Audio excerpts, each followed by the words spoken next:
trumpet playing band. It ain't what they call rock and roll. And the Sultans, yeah, the Sultans that play Creole.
WJPA, Washington.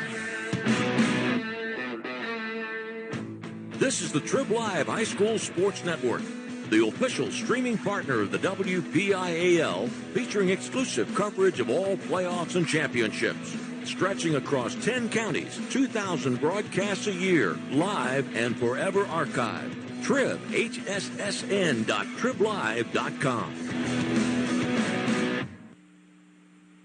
Hello, everyone, and welcome to Shaler High School. It's high school baseball today on the Lawrence County Sports Network, powered by LCAP, and on WJPA Radio, 1450 AM in downtown Washington. Today, the Neshannock Lancers battle the Burgettstown Blue Devils, and today's broadcast on the Lawrence County SportsNet, the TribLive High School Sports Network, and WJPA, brought to you by Maley Chiropractic, keeping you in the game.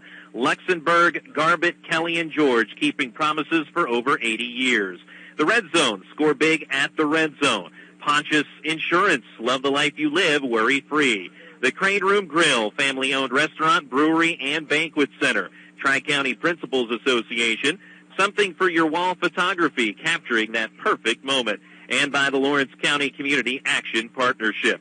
I'm Randy Gore, along with Lee Moan for today's broadcast. As we said, on Lawrence County SportsNet, WJPA AM 1450, and the TribLive High School Sports Network. And, well, you know, with that amount of entities covering one game, it is a big one. It is a semifinal contest here in Class 2A, Neshannock against Burgettstown. Neshannock, the number 7 seed, 16-6 overall. They were 8-4 out of Section 2. And the Lancers getting here with wins over Bentworth, 11-5 in the first round, and upsetting number 2 seed, Seton LaSalle, 3-1 in the quarterfinals. Burgettstown is 14-3 overall. They were 10-2 out of Section 4, and the Blue Devils, the number 6 seed, defeating California 14-4 in the opening round, and then an upset win over number 3 seed Shenango, 6-1 in the quarterfinals. So Burgettstown appearing here in the semifinals for the first time in 40 years. Neshannock, in contrast, has been a regular to this depth in the postseason tournament. Neshannock has won 6 WPIAL titles.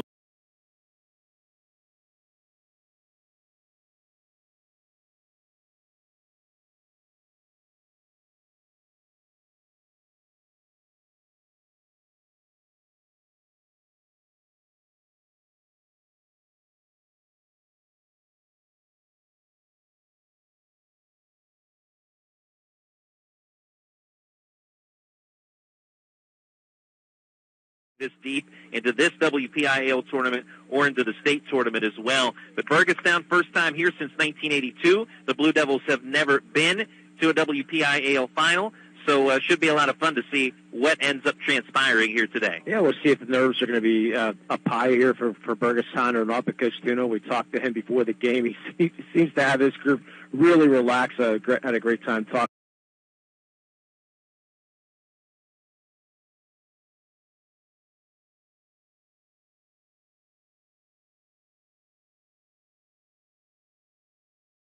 Well, opened the season with a loss to North Hills, then went on a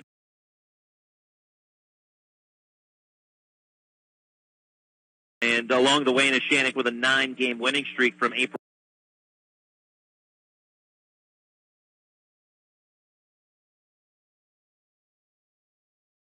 Well, opened the season with a loss to North Hills, then went on a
Let's go ahead and start with a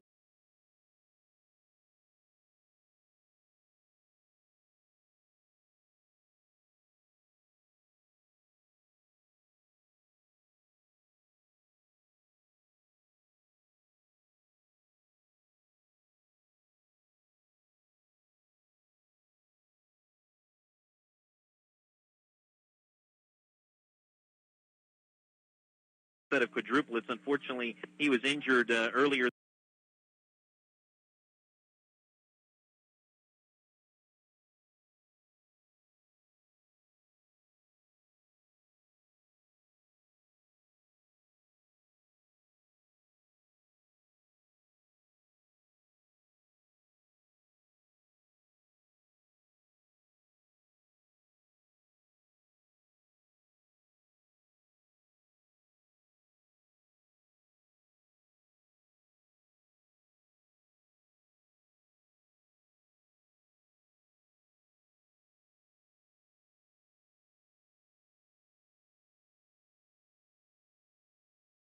Unfortunately, he was injured earlier.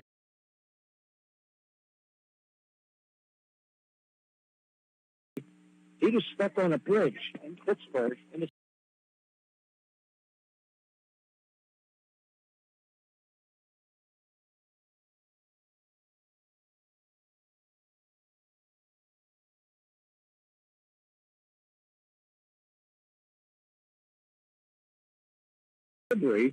He was stuck on a bridge in Pittsburgh.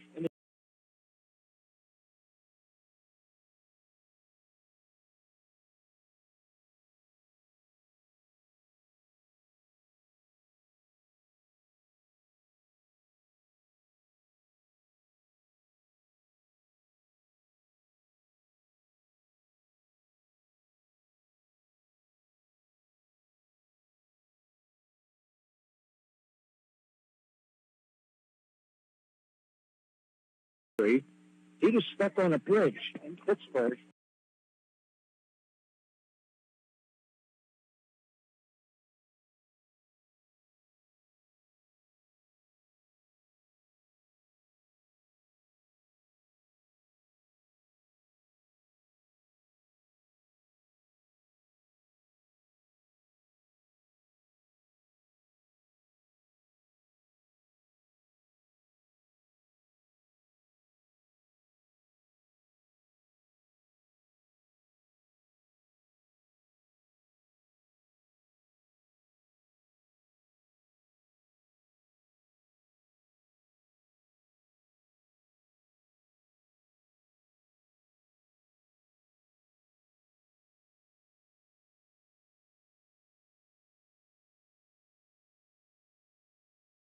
Surrounding us from our broadcast perspective.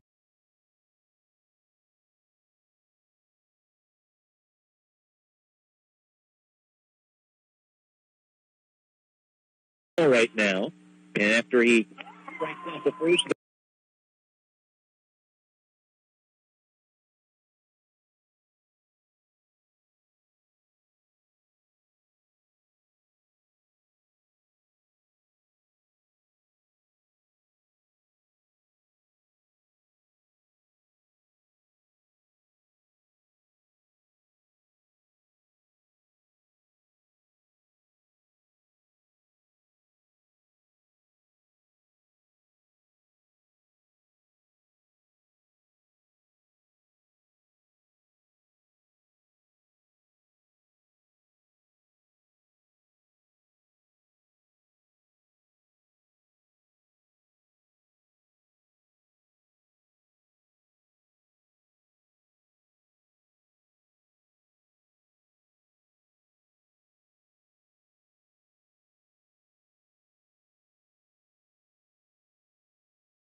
Limon, a part-time umpire as well. So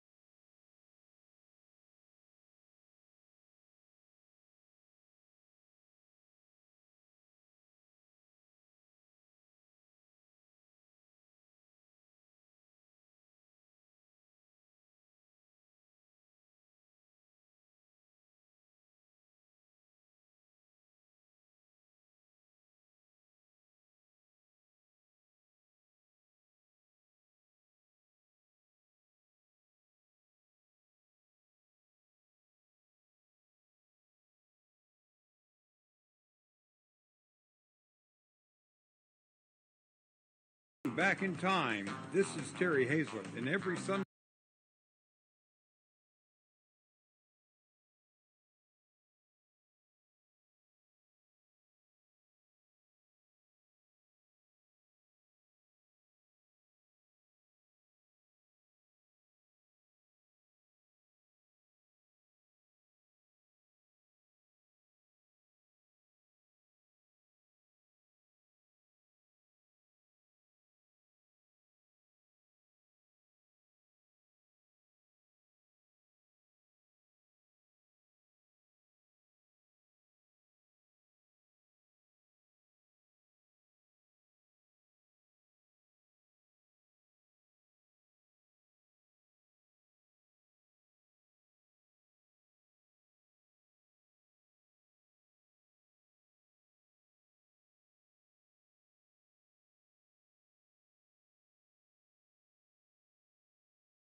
.385 clip this year with 11 RBIs.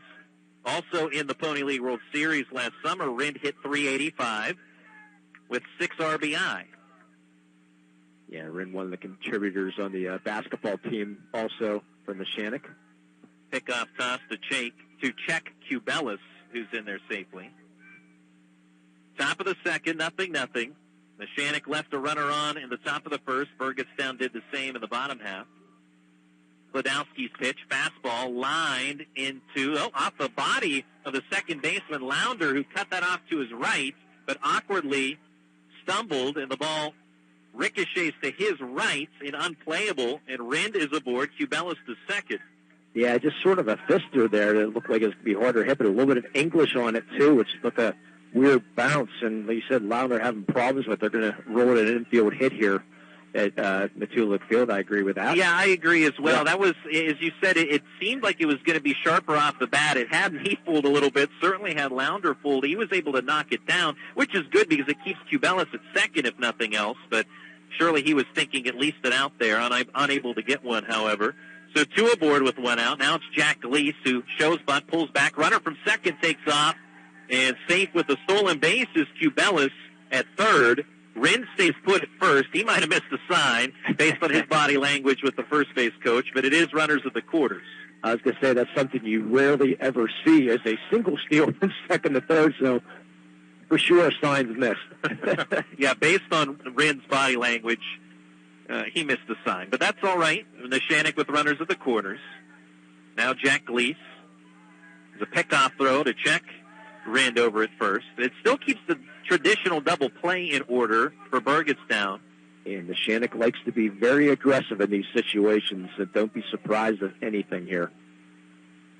Pulled off a double suicide squeeze the other game. Breaking ball up and in. Now Jake Rind takes off, and he will steal second as the catcher, A.J. Kuzier, pumped toward third, but applied no throw. Now, in the major leagues, that's not considered a stolen base because it was sort of a, what's the term I'm looking for? Well, it would still be a stolen base in this situation. Oh, this situation. You're thinking defensive indifference? Thank you. But would not be one of those situations. 2-0. Fastball, fouled away. So it would still be at any level a stolen base for Jake Rind under that circumstance. If we have more time later, I'll delve into that. But it is good for a steal for Rind. I don't like it. But I mean, come on, Ricky Henderson stole how many bases that way, you know? 0-0, top of the second. Neshannock threatening. Kladowski kicks and deals the tall right-hander. Bunt attempt that's popped up will drift toward the seats, the bleacher seats, and that'll sail over them as well for a strike. Don't know if that was the suicide or not. Couldn't see if Cubelis was coming down the line on that pitch or not.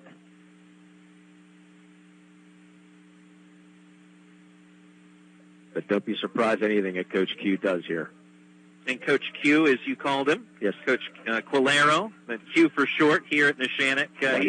He had said that one of the keys, he said they want to put pressure on Burgettstown, doing that certainly in the second, breaking ball up and in. And that's not different from what they do any other game, right? No. So payoff pitch due to Jack Gleese with Cubelis at third or Rind at second. 0-0 with 1 out in the second inning. Big cut fouled away.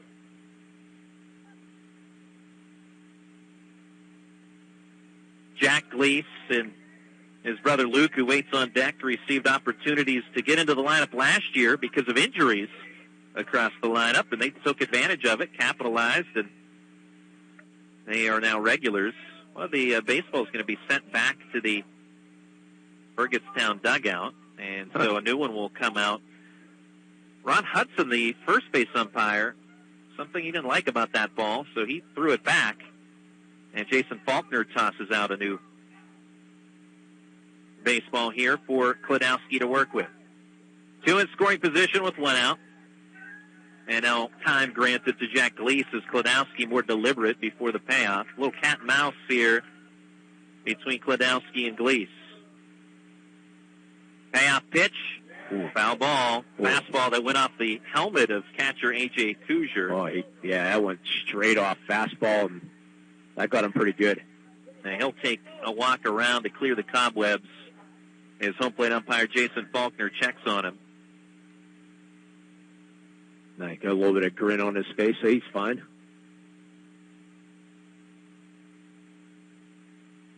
Under cloudy skies here at Matulovic Field on the campus of Shaler High School. Fine by me.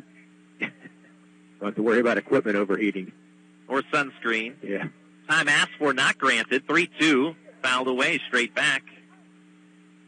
That's the right thing. Good job by Gleese not hearing that, and better get set. Up to the umpire. That's why you say time is granted or requested, but it's never taken in baseball. Payoff pitch, curveball called, strike 3. Klenowski rings him up. That's 3 strikeouts for the right-hander and 2 away in the second. Oh, the knees were bent there. Was not expecting the 3-2 curveball. Beautiful pitch. Now it's Luke Gleese. And in the broadcast open, we told you, or the starting lineups, that the Gleeses, 2 out of a set of quadruplets. Fly ball, pop down the left field line, could be trouble, and a sliding play. Hoosier cannot make the catch. It drops in, and 1 comes in to score for Neshannock, and 2 come in to score for Neshannock. As both crossing the pay station, Cubelis and Rind, as they were running with 2 outs, contact made. They come in as that ball blooped into shallow left. Hoosier had it go off his glove, but that was far beyond a routine play. And so it does ultimately drop. 2 runs in for Neshannock, who lead 2-0. Yeah, he had to come a long way for that. Elich had no play behind third base. It was all Hoosier, but he had it in his glove. It looked like when he came down to the ground, dropped out. So a bloop 2-run double for Gleese, Luke Gleese, who leads off of second now. Foul ball out of play off the bat of Josh Pallarino. Pallarino struck out swinging in the first inning.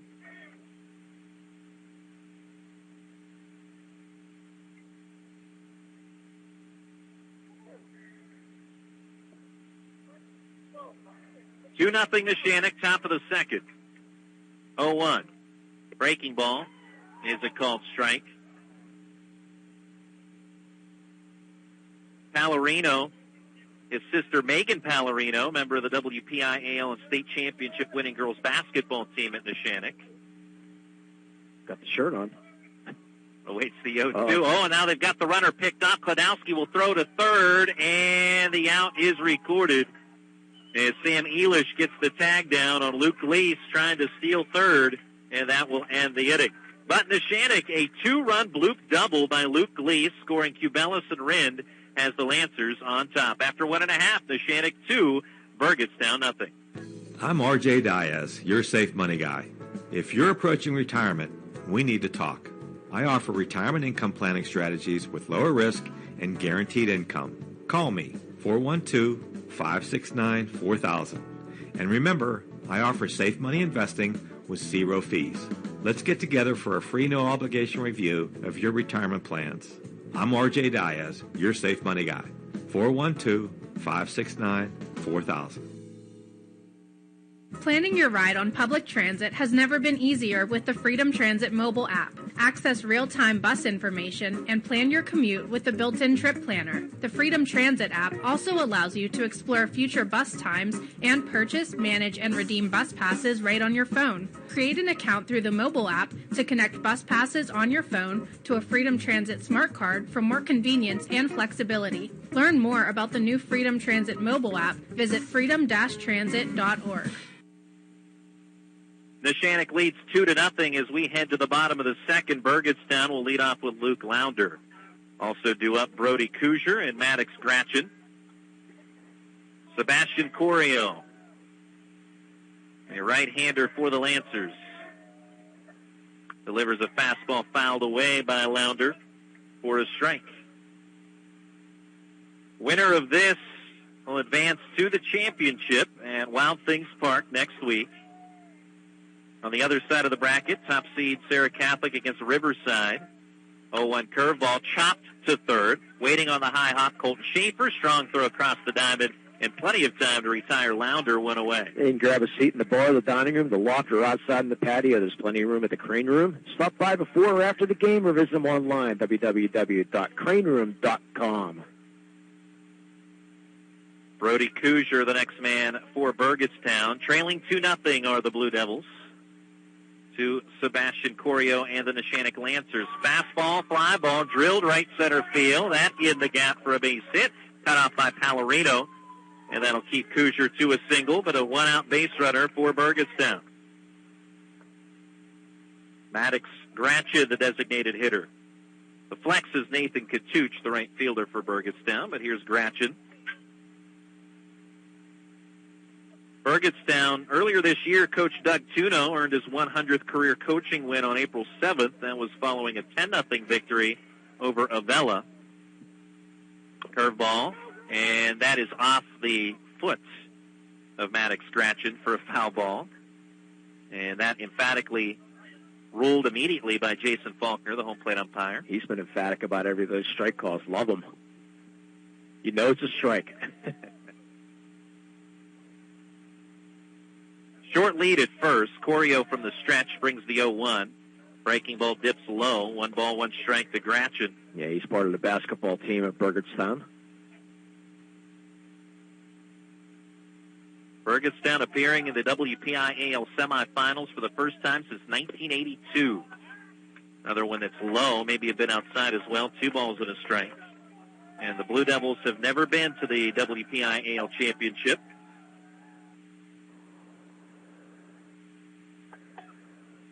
Neshannock, 6 WPIAL titles, 2-1. That up above the head of the right-handed hitting Gratchen, who ducks underneath the pitch, 3-1. Yeah, next Tuesday or Wednesday, championships at Wild Thing Park. Nice to see it back down there again. 3-1, swing and a miss. Runner at first with 1 out. Burgettstown trailing 2-0 in the bottom of the second. Yeah, it's just a perfect venue for championships down there. Payoff from Corio. Fastball in on the hands, and Gratchen fouls it away, stumbled a bit out of the batter's box on the swing. So certainly that run on the fastball there from Corio had Gratchen off balance. We noted how Corio, speaking of keeping Burgettstown off balance, had done it last year in the WPIAL playoffs with his breaking ball. He goes to the fastball here. That's popped up, headed our way and over our heads. We'll drop on top of the roof of the concession stand here at Shaler's Matulovic Field. Guy behind us was at the trash can. He picked up the trash can and let it put it over his head just in case. Protect yourself by all means necessary. It's good. Runner at first, another payoff pitch due to Gratchen with 1 out in the bottom of the second and another foul ball. That got some of the Burgettstown students flinching behind home plate. I think he came down sidearm a little bit in that delivery that time.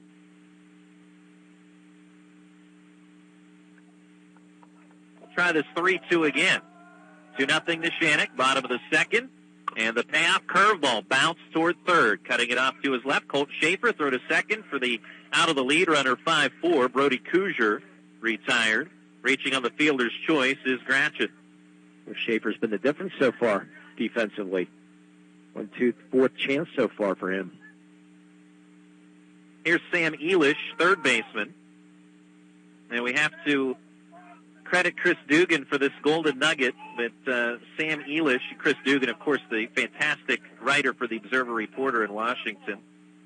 Get to it in a moment here as Elish swings and misses for a strike.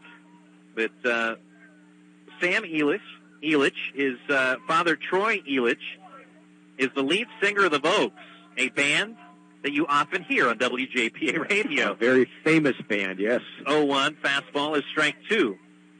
Now I'm going to have to go home and do some YouTube videos. And listen to the Vogues. Yeah. Great band. Yeah. And I'm not just saying that because his dad's standing behind me. 0-2 swing and a miss for strike 3, and Sam Elish is the inning's final out. A base hit by Kuzier, 1 left on, and no runs across for Burgettstown. After 2, it is Neshannock 2, Burgettstown, nothing. Slovenian Savings and Loan gives you the best of both worlds. When you bank with Slovenian Savings and Loan, you get the most up-to-date conveniences, including their new mobile banking app, so you can bank anywhere, anytime, and checking accounts with great rates without all the fine print. Combine that with traditional values and the ability to build personal customer relationships. It's everything you want from your bank. Slovenian Savings and Loan on Boone Avenue in Strabane. Learn more at SlovenianSavingsandLoan.com.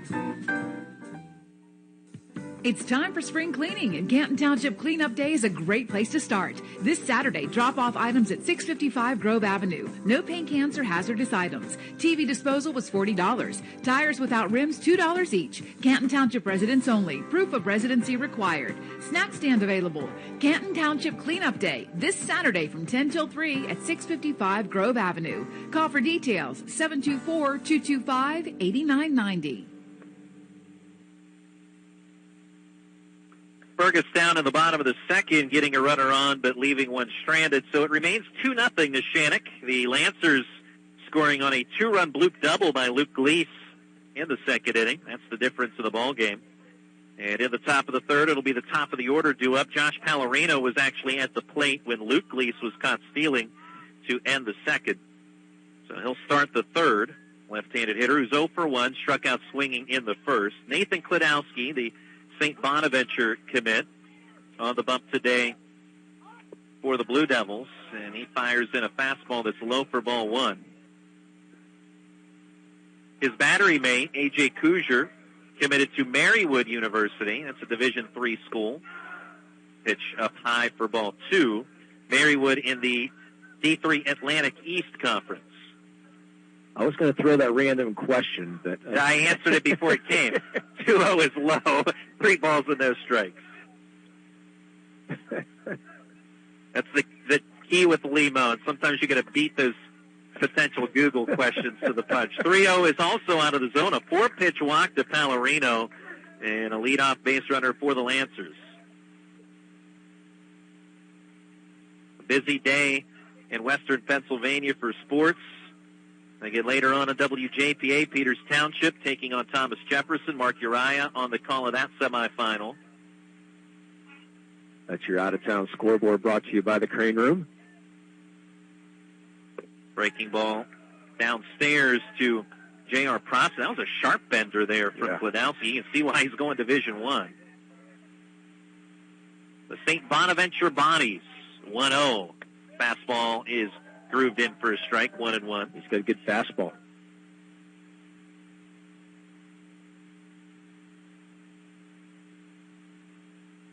And pickoff throw to check the runner at first, and there safely is Pallarino. And we didn't have the opportunity to talk with Coach Tuno about Klodowski in terms of his stuff as a pitcher. He wasn't quite sure when we were talking with him who his starter was going to be, but Klodowski evidently has a pretty good fastball, as we can observe with the naked eye. 1-1, bunt laid down, but foul on the first base side. J.R. Prosson, who struck out swinging in the first, now behind 1-2. Two-look field, very good shape right now for sure. As I said, overcast, cloudy, quite frankly, today. Temperature in the low 60s. Yeah, I'm ready to put the sweatshirt on. Nobody out, runner at first, top of the third, 2-0 Neshannock. Runner goes, pitches high for a ball throw into second, and the runner is out. Gunned down at second is the tag applied by Jackson LaRocca, the shortstop. Pallarino out 2-6 on the caught stealing. What a great strike. Not a good pitch to run on, or a good pitch to run off. That pitch was very, very high, but a great throw by A.J. Kuzier. And now you see why Marywood University has him headed their way. A.J. Kuzier with a strike and then a swing and a miss on the 2-2 heater. Prosson down on strikes. Quickly 2 away. And there goes the long walk around the mound for Klodowski again. So maybe that's more traditional than it is anything else for Klodowski. Earlier in the first inning, and this is our first look at him, we thought that maybe he'd forgotten how many outs there were and was headed to the dugout. But evidently, after a strikeout, he takes a long walk out toward the first base line Ball one in the dirt with a fastball to Colton Schaefer. So we'll keep an eye on that. Yeah. Is Kladowski with the long flowing locks. 1-0 breaking ball in the dirt for ball two. I wonder if it's home, if he walks towards the third base side with his team in the dugout, because that would maybe cause, I wouldn't say cause problems, but you know what I'm talking about, Understood. Yeah.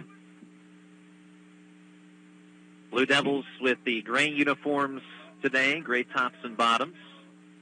2-0 is a strike. Neshannock with the red uniform tops, gray numerals and lettering with white trim. Blue Devils with the blue caps and the white B on the front for Burgettstown. 2-1. Swing and a miss. Colton Schaefer with a 2-2 count. 2 outs. Bases are empty after the caught stealing.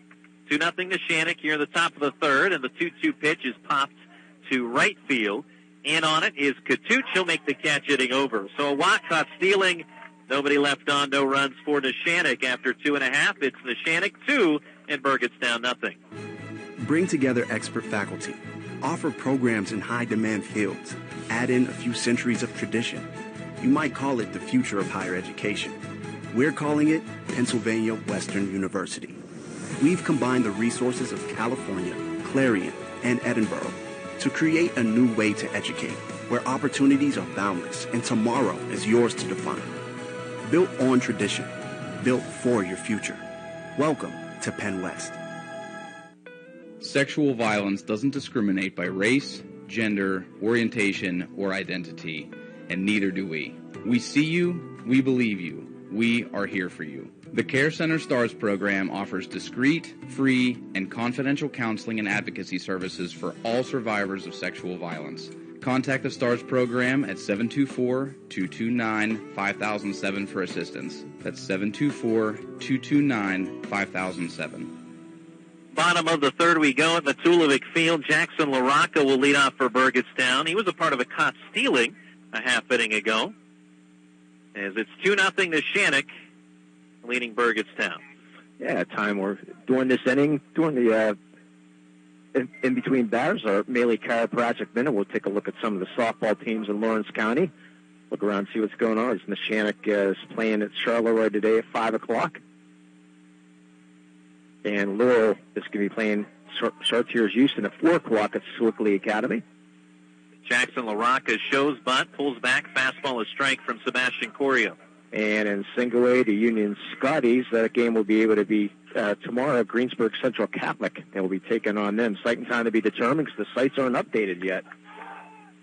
0-1 curve dropped in nicely by Corio for strike 2. Those are some of your teams in the WPIAL in Lawrence County. Good luck to them. 0-2 pitch, fastball high. 1-2 on LaRocca. And, of course, good luck to all the Washington County and Greene County sports teams. And Fraser's still in the number 1 seed. In the WJPA area. 1-2 curveball, tapped foul. And West Green's the number 1 seed in softball. Fraser was the number 2 seed. They're playing also today at 4 o'clock at Trinity High School. Corio's 1-2, another foul ball, is battling at bat here for the number 9 hitter, Jackson LaRocca. And Chartiers Houston, the 4 seed. We said softball, taking on Laurel. Yep. 14th seeded Bentworth against Our Lady of the Sacred Heart at 5 o'clock today at West Mifflin. Charleroi and Neshannock, as you noted, at Mars. Here's a ground ball to short, gobbled up by Jack Lee. Throw to first, close play, out is called by Ron Hudson. Very deliberate on that, raising the suspense level for the fans and players here, but it is the innings first down. Well, that's the way the umpire's supposed to do. You're supposed to take the picture in your head, instead of calling it real quick. Make sure you get that picture in your head and you get the proper calls, because the worst thing you could do is do the out no safe call. You don't want to see that, so you want to be sure of that. Also tomorrow, softball semifinals, West Green facing Springdale, and again, sight and time to be determined there. Curveball strike to Nathan Kladowski, who singled in the first inning. By the way, our pitch count, Corio had 28 pitches after 2 innings, and Kladowski had 44 after 3. Thank you, Mr. Dawson. 0-1.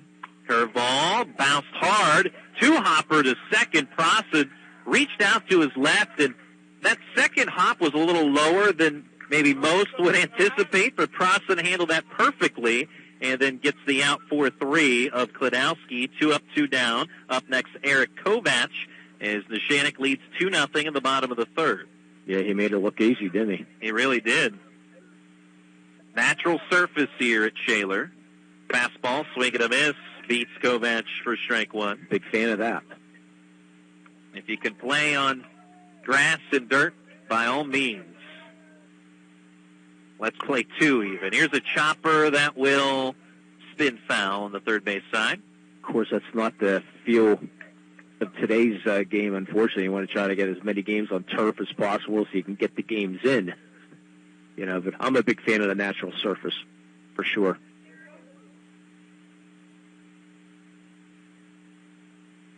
Two outs, so 2 pitch, swing and a miss. High heater beats Kovac. That's the second strikeout for Corio. Both have come on that high fastball, and that ends the inning. So after 3, and a 1-2-3 frame for Corio, your score, Neshannock 2, Burgettstown 0. I'm RJ Diaz, your safe money guy.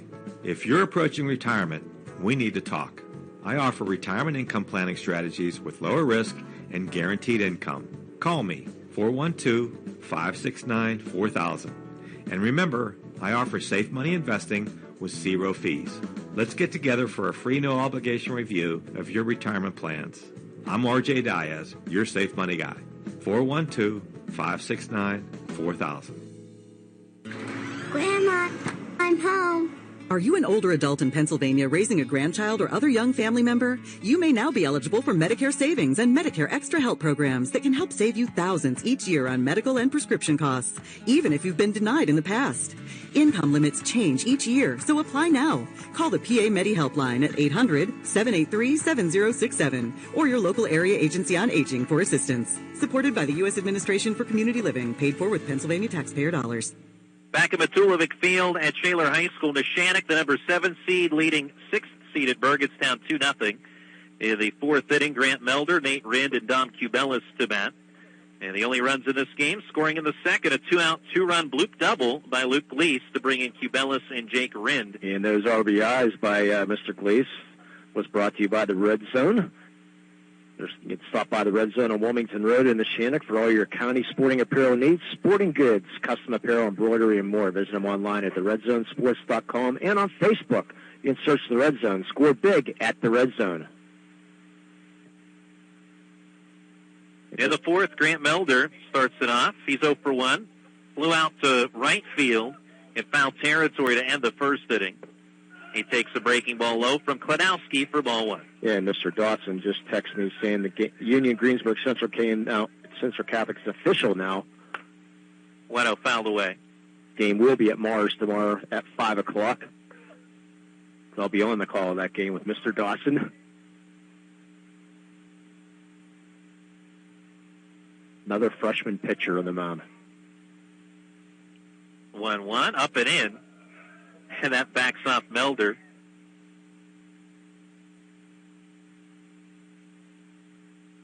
Corio's 39 pitches after 3 innings, by the way. 2-1, fly ball to left, twisting and turning, backpedaling and making the catch is Brody Kuzier for the inning's first out. Melder gave that one a ride, but it hung plenty high in the air, and so Kuzier stays with it, makes the catch. Almost like a defensive back drill. Then he could go left to right, backpedaling, and finally catching it. I like the little bat boy here from the Neshannock. The little guy wearing the helmet. I see the last name Latta on that, so must be related to Jackson Latta, one would assume, a freshman on the Neshannock roster. Swing and a miss for a strike. Nate Rando for 1, flew out to center in the second. 0-1 is high. Boy, Klodowski he doesn't even hardly get time for the umpire to get ready. He is a quick worker when runners are not on base. 1-1, breaking ball, fly ball on a line to center, sinking and a diving catch coming in by Eric Kovac for the inning's second out. Yeah, Kovac got a great jump, keeping the ball in front of him to lean forward, making it look easy. It's what you expect in the semifinal games. Very good defensive teams. Yeah, Rind with that sinking liner and Kovac, as you indicated, he read that immediately off the bat. Makes a terrific play. Circle around that catch for Burgettstown. 2 outs, bases empty for Dom Cubelis. 2-0 Neshannock in the fourth. Fastball swing and a miss. Cubelis walked, stole a base, and scored a run in the second. And as is so often the case in the sport of baseball and or softball, a walk will come back to harm you. Another big swing and a miss. Klodowski now in a groove. Looking for a 1-2-3 inning in the fourth. Is a strike away from accomplishing that. 2-0 lead Neshannock. Bases empty for Cubelis. As Klodowski, the tall righty, kicks and deals. Swing and a miss. Hitting over. That's now 5 strikeouts for Klodowski and a 1-2-3 frame for him in the top of the fourth. We head to the bottom of the fourth. Your score, Neshannock 2, Burgettstown 0. Slovenian Savings and Loan was organized in 1925 to help local immigrants who couldn't get loans, and they built strong relationships in the community. Those same traditional values are still at the heart of what Slovenian Savings and Loan does today, while offering the latest services like their new mobile banking app to fit your busy lifestyle, and great rates on checking accounts without all the fine print. Slovenian Savings and Loan on Boone Avenue in Strabane. Learn more at sloveniansavingsanloan.com. Downtown Washington's Main Street Farmers Market is back. Shop for fresh fruits and vegetables, bread, meat, eggs, hot foods, and more. Plus music from the Trinity Jazz Band and Choir. And visit with the Washington Gay Straight Alliance at the community table. Bring your SNAP card for extra savings. The Main Street Farmers Market, Thursdays from 3 till 6 under the Community Pavilion in downtown Washington with free parking. Sponsored in part by EQT Foundation, Washington Financial Bank, Chapman Corporation, the Arms Club, Stephen Bradley Ward, and Washington Health System.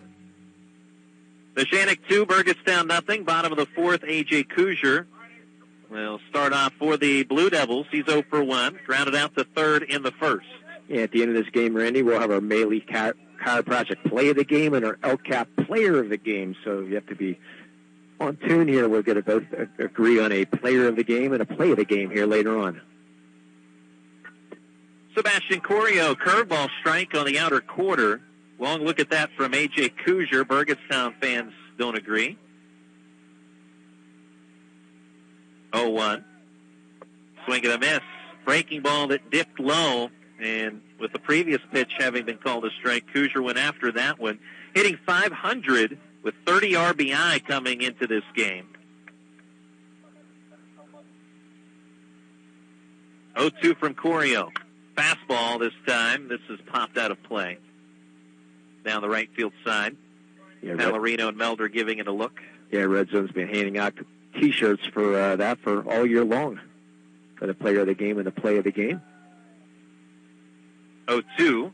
Curveball, swing and a miss. That one in the dirt. Nate Rind up with it. Will throw to first to complete the strikeout 2-3. 3 Ks now for Corio. 1 out of the fourth. Well, if the game ended now, I have a vote for Play of the Game, most certainly. But the game is not over right now. No, nowhere close to being over. So only at the midway point at the moment. Andrew Bradel 0 for 1, left-handed hitter. He grounded out to second in the first inning. Corio's first pitch, fastball, running in on the hands, found straight back by Bradel. Now, Coach Doug Tuno of Burgettstown, we talked with him about keys to the game. He said we have to hit good pitches, swing and a miss, or excuse me, swing and a foul ball rather off the body of Andrew Bradel for strike 2. And he said don't get into a hole either. And that's exactly what Andrew Bradel is in right now. He's in an 0-2 hole. Yeah, both pitchers done a nice job of staying ahead in the count. Here's the 0-2 curveball called strike 3. A beauty of a breaking ball from Corio as he has a big grin on his face. 2 outs, so that's now 4 strikeouts. 3 in a row if you go back to the third inning. Boy, he knew he threw that well. And unfortunately, Bradel knew he threw it well, too. Luke Lounder 0 for 1. Lounder on the cross-country team. Looks at a fastball strike. His cousin, Ryan Lounder, played quarterback at Burgettstown. Also had a short stint at W&J. 0-1. Curveball, sharp liner, but foul on the third base side. Third base umpire Mike Tucci right there. Yeah, they're going to have to go get that ball. No, they're going to let it stay down there in play. Interesting. Wow, that surprises me. On the warning track at foul ground, they continue on. 0-2 is outside for a ball. Yeah. Now, one of the Neshannock coaches is going to go down there. But you would think they'd want to get it out of the way, but nonetheless. 2-0 Neshannock, 2 outs, nobody on for Burgettstown. 1-2 pitch called, strike 3 on the outer edge to end the inning, and Corio strikes out the side of the fourth. After 4 innings, Neshannock 2, Burgettstown nothing. Bring together expert faculty. Offer programs in high-demand fields. Add in a few centuries of tradition. You might call it the future of higher education. We're calling it Pennsylvania Western University. We've combined the resources of California, Clarion, and Edinburgh to create a new way to educate, where opportunities are boundless and tomorrow is yours to define. Built on tradition, built for your future. Welcome to Penn West.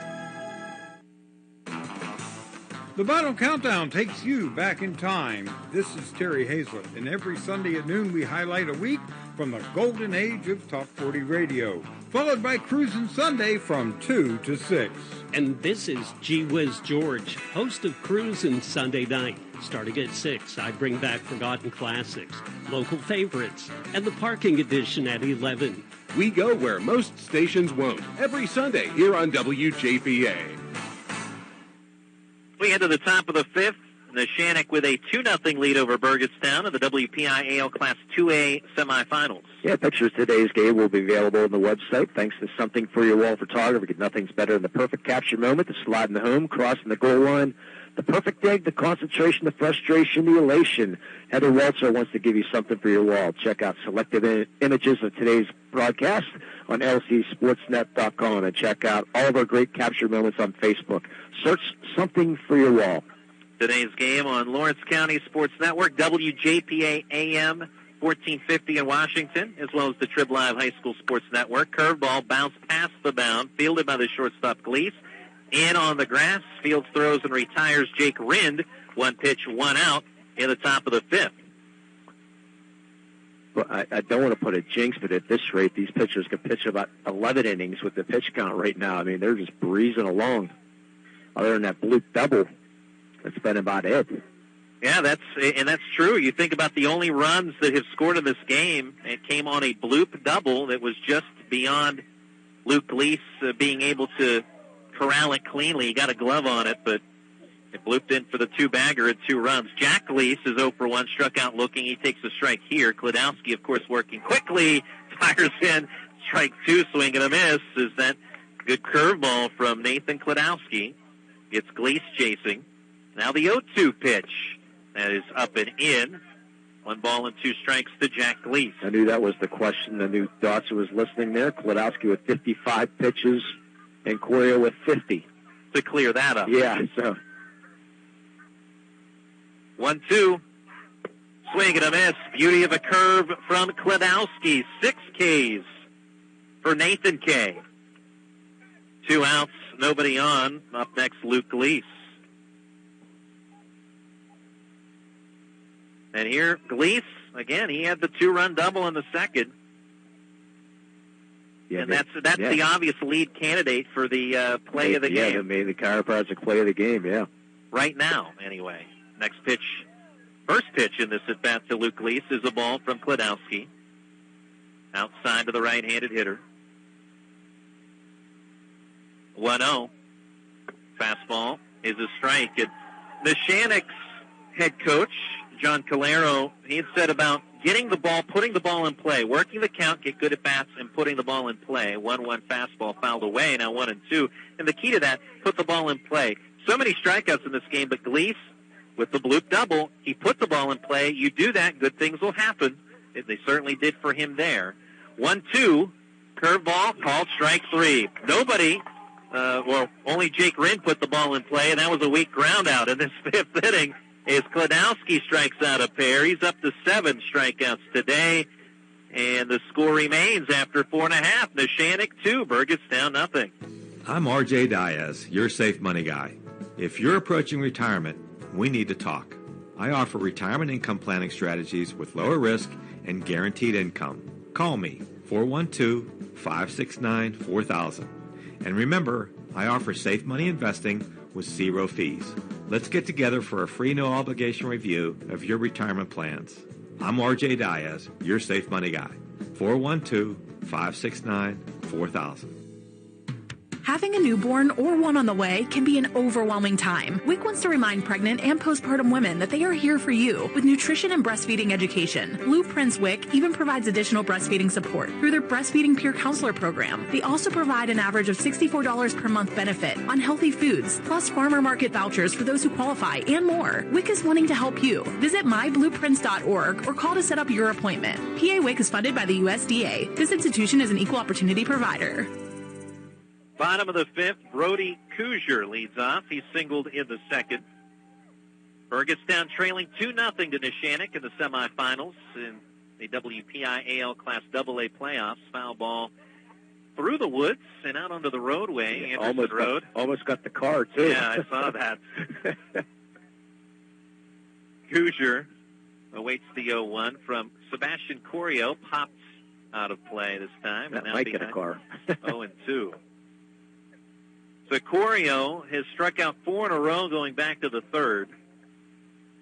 Punched out the side of the fourth. And to open the bottom of the fifth, Corio's 0-2, check swing. There's the appeal. Nope. Appeal, no swing, says Mike Tucci, and it's ball 1. Turned the hips, but he didn't turn them fully around. No. Yeah, I agree with that. 2-0 to Shannock, bottom of the fifth. 1-2 from Corio. Ground ball right side of the infield. That's going to get through for a base hit and a leadoff single for Brody Kuzier. So finally a runner on here for Burgettstown. It's been since the second inning. See if they can make something happen here. Maddox Gratcha, the designated hitter. Yeah, you talked about Corio's work ethic. You should have saw it on the basketball court this year. Just a mad dog when he gets on the court. A lot of energy.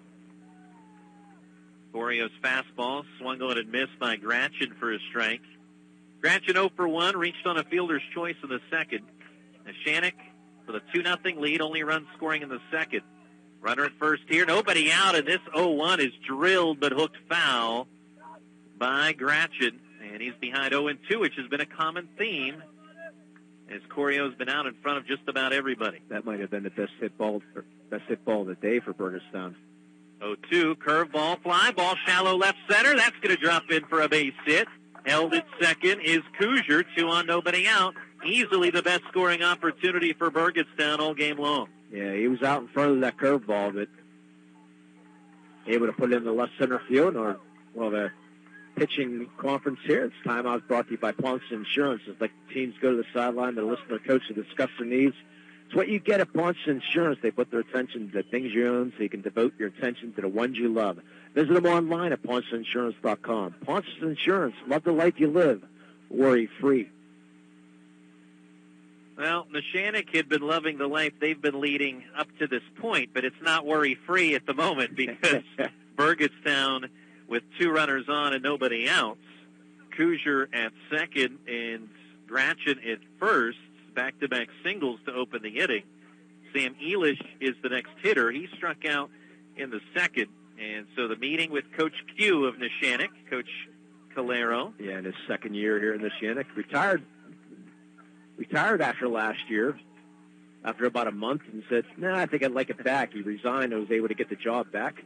And prior to that was a 20-year assistant under legendary coach Mike Kirkwood. He's probably tuning in right now from the golf course up at Green Meadows.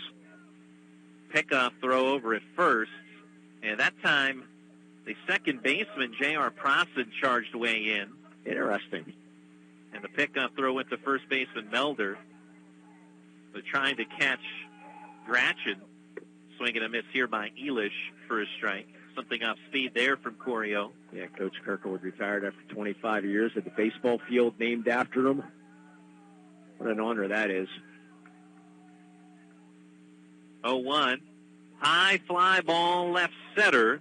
Luke Gleese to his left, camps under it, makes the catch in the gap for the innings first out. Runners stay put at first and second. 2-0 Neshannock. Burgettstown threatening in the bottom of the fifth. Jackson LaRocca is 0 for 1. You're talking about Coach Kirkwood, 379 career wins in 32 years. And we have a first base umpire coming in to find out what's maybe looking for something here. See if we can eavesdrop.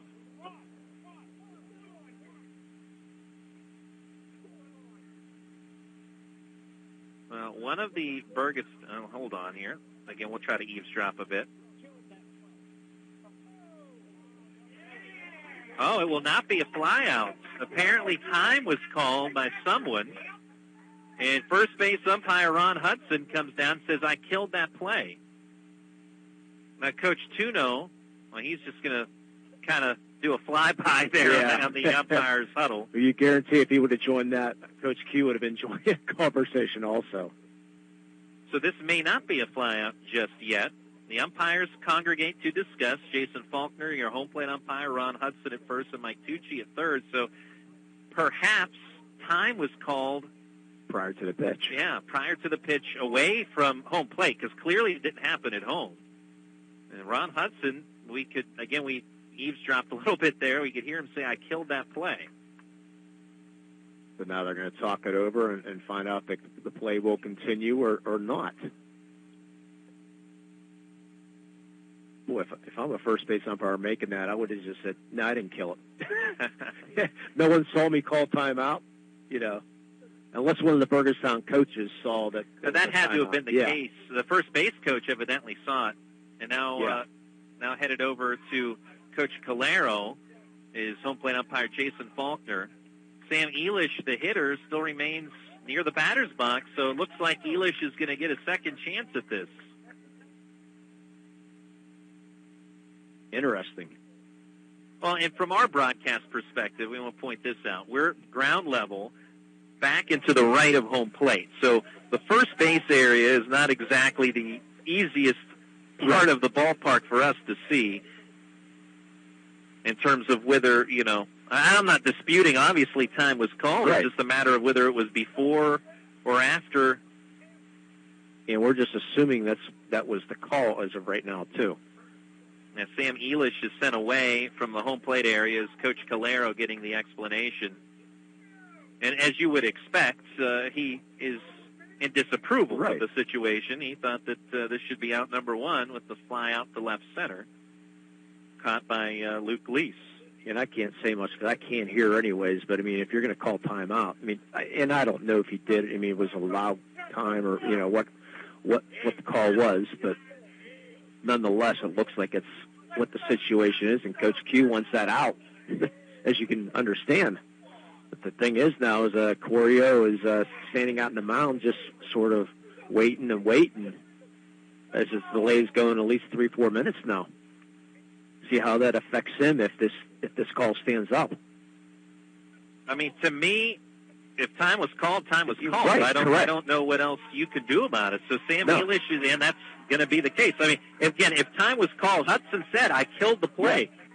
That's it. So, it doesn't mean that Neshannock has to like it, and I can understand why they don't. But now we have no count. Wait, no pitch. It should be 0-1. Let's see what the umpire. 1-1 is the count. Okay. So 1 ball, 1 strike, the count. Well, you heard my opinion. Sam Elish. If I kill a play, if I'm an umpire, I kill a play. Yeah. If no one hears me, I'm putting my arms back down because we have an out. Okay, but someone hears me, then you have to admit to it. And there's a bunt attempt that's tapped foul for a strike. Now 1 and 2. Because I've done it before. That's why I say that. Well, obviously, this time was heard. Yes. And enforced. Runners at first and second with, again, nobody out. 0-2 from Corio is in the dirt. 2 balls and 2 strikes, the count. Yeah, I'm thinking it should be 2-2. It is 2-2. Yeah. Never trust the scoreboard. Hoosier and Gratchen aboard. Nobody out. 2-0. Neshannock leading bottom of the 5th. 2-2 pitch. Fastball swing and a miss. the end of the day, the result is the same. Just goes down a little differently in your scorecard, but it's still out number one, and the runner's still at first and second. It goes down the same, but it could come back to haunt if that pitch count gets up there, because he did throw an extra 3 pitches. Jackson LaRocca 0 for 1. Not in danger as of right now. But it is a valid point. You never know if it might come into play. LaRocca 0 for 1, grounded out to short in the third. He takes strike one at the knees from Sebastian Corio. I'm sure another text will be coming quickly. 2 aboard, 1 out for Burgettstown, trailing 2-0, bottom of the 5th, to Neshannock in the WPIAL Semifinals. 0-1 coming from Corio, fouled back to the screen. We do this for Coach Dorenza, too, because he texted me during the last game. He's like, what's the pitch count? I'm not good. I'm not like James Dawson where I can do play-by-play and keep track of pitches and all this stuff. So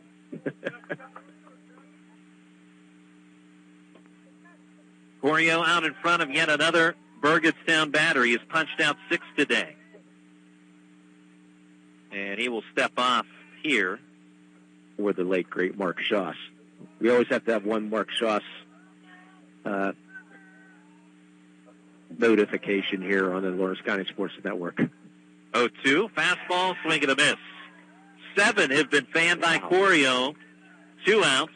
Back to the top of the order with Nathan Kladowski. Chance to help his cause right now. Kladowski 1 for 2, singled in the first. He is today's starting pitcher for Burgettstown.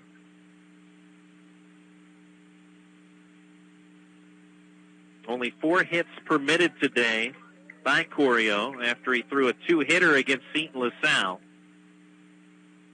Breaking ball laid off by Kladowski. Smartly. Right-hander is loosening in the Neshannock bullpen.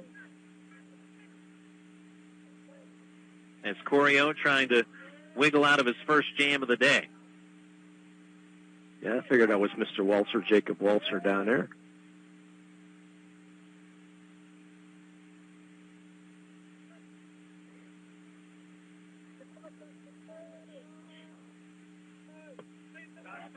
One-0 breaking ball is high, 2-0.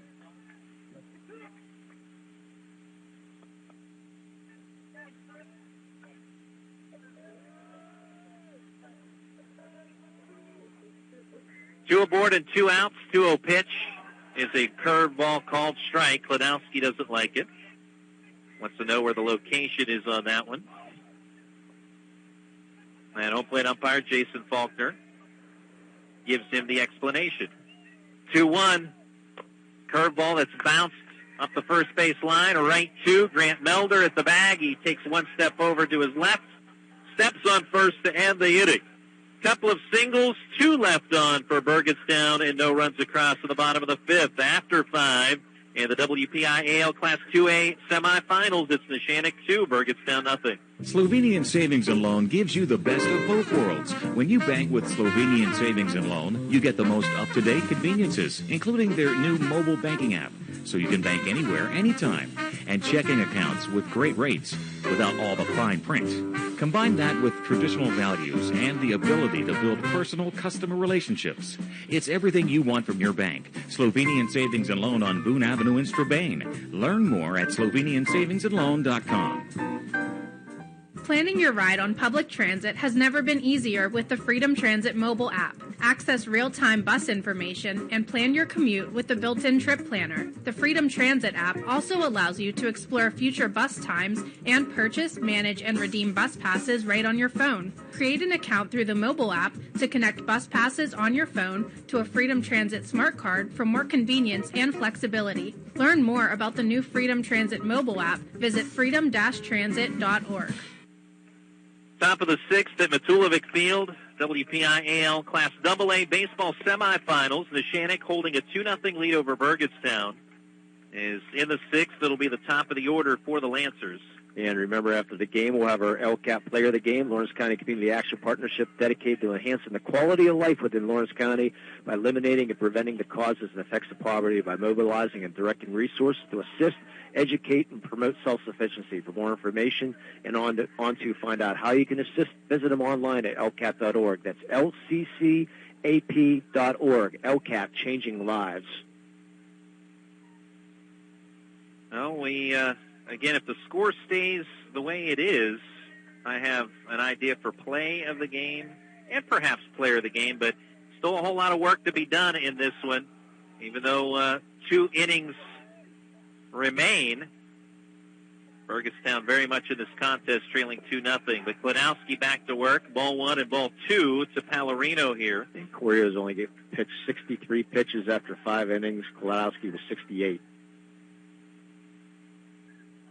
The pitch count has been well managed by the 2 starters today. 2-0 fastball, strike to Josh Pallarino. And something was said from the Neshannock dugout. Do not know what that was. So, and Coach Q says, I'm going to take care of that.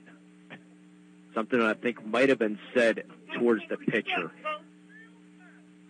Well, someone from the Neshannock dugout said something, obviously, that Jason Faulkner did not appreciate, and he immediately let them know. Coach Calero came down and said, what was said? Yeah. And whatever what was said, he told the dugout to knock it off. Yeah, it will not be said anymore. Yeah, that was it. So yeah. 2-1, fastball high. A little deeper you get into the game, the tensions are a little bit higher now, With a 2-0 game here in the top of the 6th. Nathan Klodowski, who has struck out 7. He's walked 2 today in a 3-1 pitch. There's a called strike. Good curve. Confidence in the curveball and a 3-1 count. Boy, both these pitchers have just been dynamite. Payoff. Check swing. And it is ball 4. Yeah, pitch was in the dirt. It hit the dirt, so they were thinking maybe it was strike 3, but it was ball 4. The 2 walks for Pallarino. And Coach Calero had talked about pressuring the defense with speed. Pallarino aboard as leadoff man, and with a 2-0 score, you'd have to suspect, and certainly Burgettstown feeling the same way with an immediate pickoff throw. Well, he was caught stealing the last time. 2-6 on the caught stealing back in the 3rd. J.R. Prosson 0 for 2, 2 strikeouts, shows bunt, pulls back pick throw to first, but in standing is Pallarino. So you can expect Pallarino to garner a lot of attention here from Burgettstown and Nathan Klodowski. Only runs of this game in the 2nd inning, a bloop 2-run double by Luke Lease. Breaking ball in the dirt, that's going to skip away from A.J. Kuzier. Wild pitch advances Pallarino to 2nd. Yeah, we're inches away from this game being tied at 0. Because that bloop double off the glove of Brody Kuzier made a great effort to get to it, but could not reel it in. That's to Lee's point, that just inches away from possibly being tied if Kuzier hangs on to that. But Neshannock with the lead and trying to add on to it with a runner in scoring position and nobody out. 2-0, Prosson misses on the bunt, fouls it back into the glove of A.J. Kuzier. Prosson headed to St. Vincent College in Latrobe, as they like to say in Westmoreland County, and St. Vincent making the PAC Championship Tournament this past spring sports season in the President's Athletic Conference.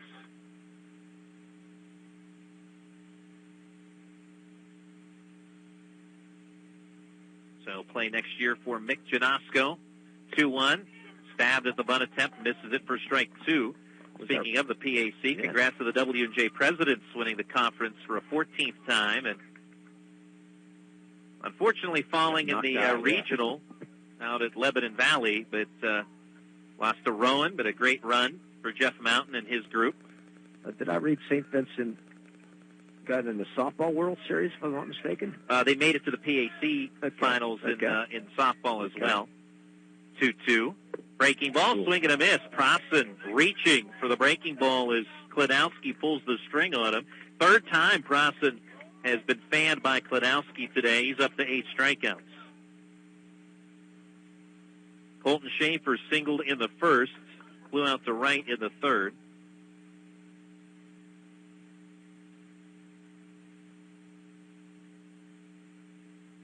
Runner at second, 1 out. Pallarino at second base, 2-0 Neshannock, top of the 6th. Fastball high. As the right-handed hitting Colton Schaefer. A slight check off for ball 1. Schaefer, he also played in the Pony League World Series, but 4 years ago for Youngstown, Ohio. Would have been the starting catcher at Neshannock as a freshman, but tore his ACL. 1-0. Fly ball to right center. Hangs in the air for Katuch. Ranges underneath it to make the catch. 2 outs. Staying put at second is Pallarino. That was Seton Hill who I was thinking about. That made it to the World Series in softball. To the NCAA tournament. Yeah, they made it to the final. Oh, did they? Yeah, they made it, yeah. Oh, congrats to and them. ex-pitcher, if you remember from Hempfield, Morgan Ryan, part of that Seton Hill team. All too well. Yeah. Pitched at Notre Dame and then finishing up at Seton Hill. 2-0 Neshannock, top of the 6th. Runner at second, 2 out. Klodowski's sharp breaking ball in for a strike to Grant Melder, who's 0 for 2.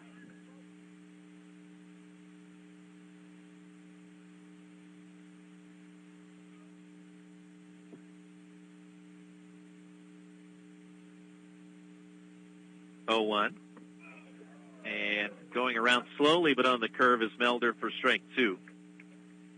Yeah, bad break for Hempfield this year, losing their starting pitcher for the semis. 2-0 Neshannock, top of the 6th. Runner at second base.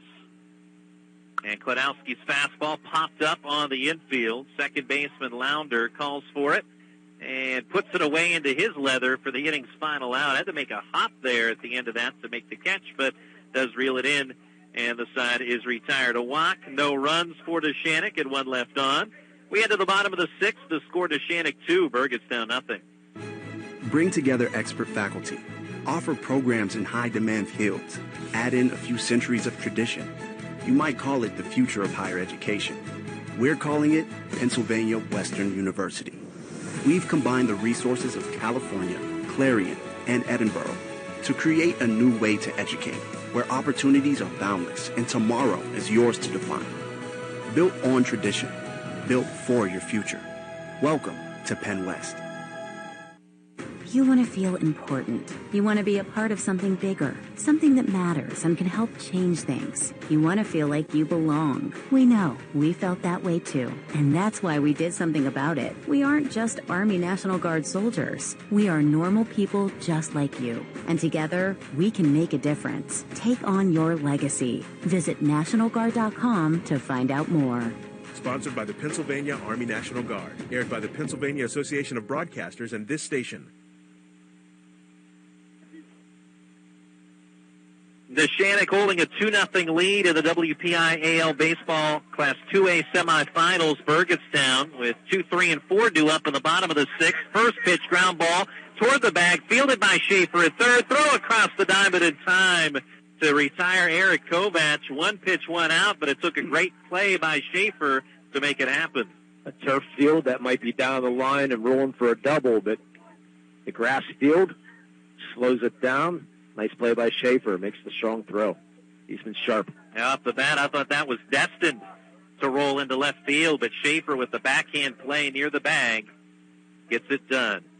Sebastian Corio continuing on here into the bottom of the 6th. The breaking ball strike. We mentioned that a right-hander had been up for Neshannock. Yeah, Jacob Waltzer. And he is still throwing as he gets back up for this half inning. 0-1. High fly ball to right down the line. Long run for Pallarino, and he will make a lunging effort. Cannot reel it in, though. They've got the runner hung up between first and second, and he'll just go back to first with nobody occupying first base because Melder ventured out towards shallow right. And so did Bronson. So Pallarino got his body on it, and maybe some leather, but could not reel it in. And Kuzier with the one-out single for Burgettstown. And we have our courtesy runner, or pinch runner. James Lewis will be our courtesy runner.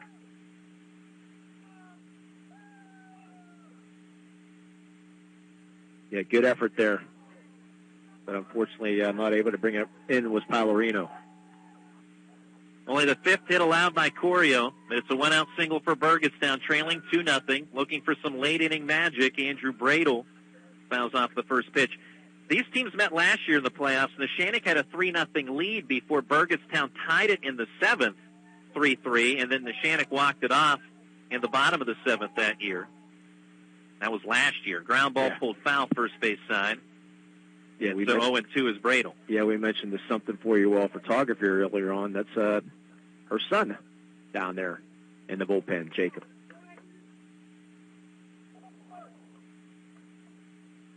Runner at first with one out, 0-2 pitch upstairs, well up above the letters to Bradle. So Burgettstown again here in the playoffs looking for some late-inning magic. They want to not only tie it, but prevail. 1-2 is way upstairs on the breaking ball from Corio. 2 balls and 2 strikes. Yeah, last few breaking balls, not breaking, just staying up. 2-0 Neshannock, bottom of the sixth, 1-on-1 out. Breaking ball, fly ball, shallow left center. That's going to drop for a base hit. So Bradle aboard, pushing James Lewis, the courtesy runner, to second, and Burgettstown in business in the sixth. Waiting to see if we see Coach Q come out and have a talk, but not yet. Now, Corio, pitch count has been managed well. Oh, yeah. But we'll see if effectiveness is the difference as to how long he'll stay here. Luke Lounder 0 for 2. 2-0 Neshannock. Burgettstown 2 aboard. 1 out, fouled away on the fastball for strike 1. That sails over the home plate area and foul ground and beyond out toward Anderson Road. Lewis and Bradle aboard. 0-1 coming to Lounder. Bounces it weakly, third base side. Charging on it is Schaefer. Fields it, strong throw to first. Is not in time, and the bases are loaded for Burgettstown. Yeah, Schaefer couldn't do much. Unfortunately, when he grabbed that ball, he was about 15 feet in front of the bag, so he could not backpedal to get to the bag for the force out. So he only had one chance to make the play at first, but could not do it. That's our Ponson Insurance timeout here. The bases loaded in 2 out. And 1 out here in the bottom of the sixth inning. Ponson Insurance, love the life you live, worry-free.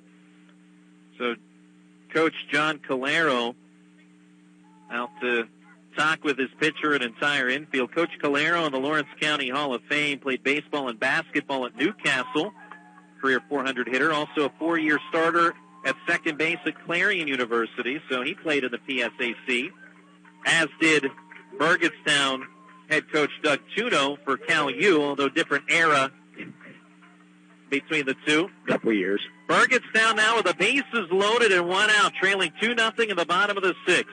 Brody Kuzier at the plate. Fastball swings away. This is trouble down the left field line. Drops it for a base hit and then spins in the foul ground. Station-to-station baseball for Burgettstown as Lewis scores, cutting the deficit to 2-1, and the bases loaded still with 1 out.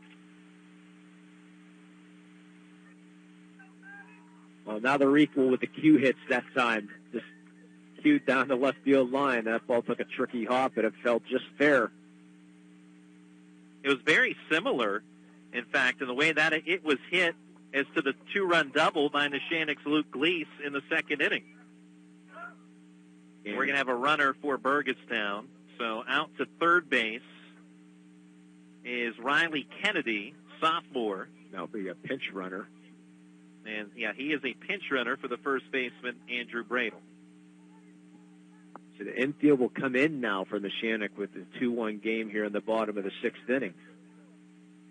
Giving up the double. Thought maybe there might be a double play depth, but they will put the infield the whole way into the grass. try to hold the runner on at first. Maddox Gretchen, 1 for 2, reached on a single. His last time up, he swings at a fastball fouled off. So again, as Lee indicated, infield is up all the way around. Schaefer, Gleese, Prosset, and Melder. Melder is holding the runner on at first. 2-1 Neshannock. Bases loaded, 1 out for Burgettstown. 1 run in the inning. 0-1 in the dirt. Good block by Nate Rind.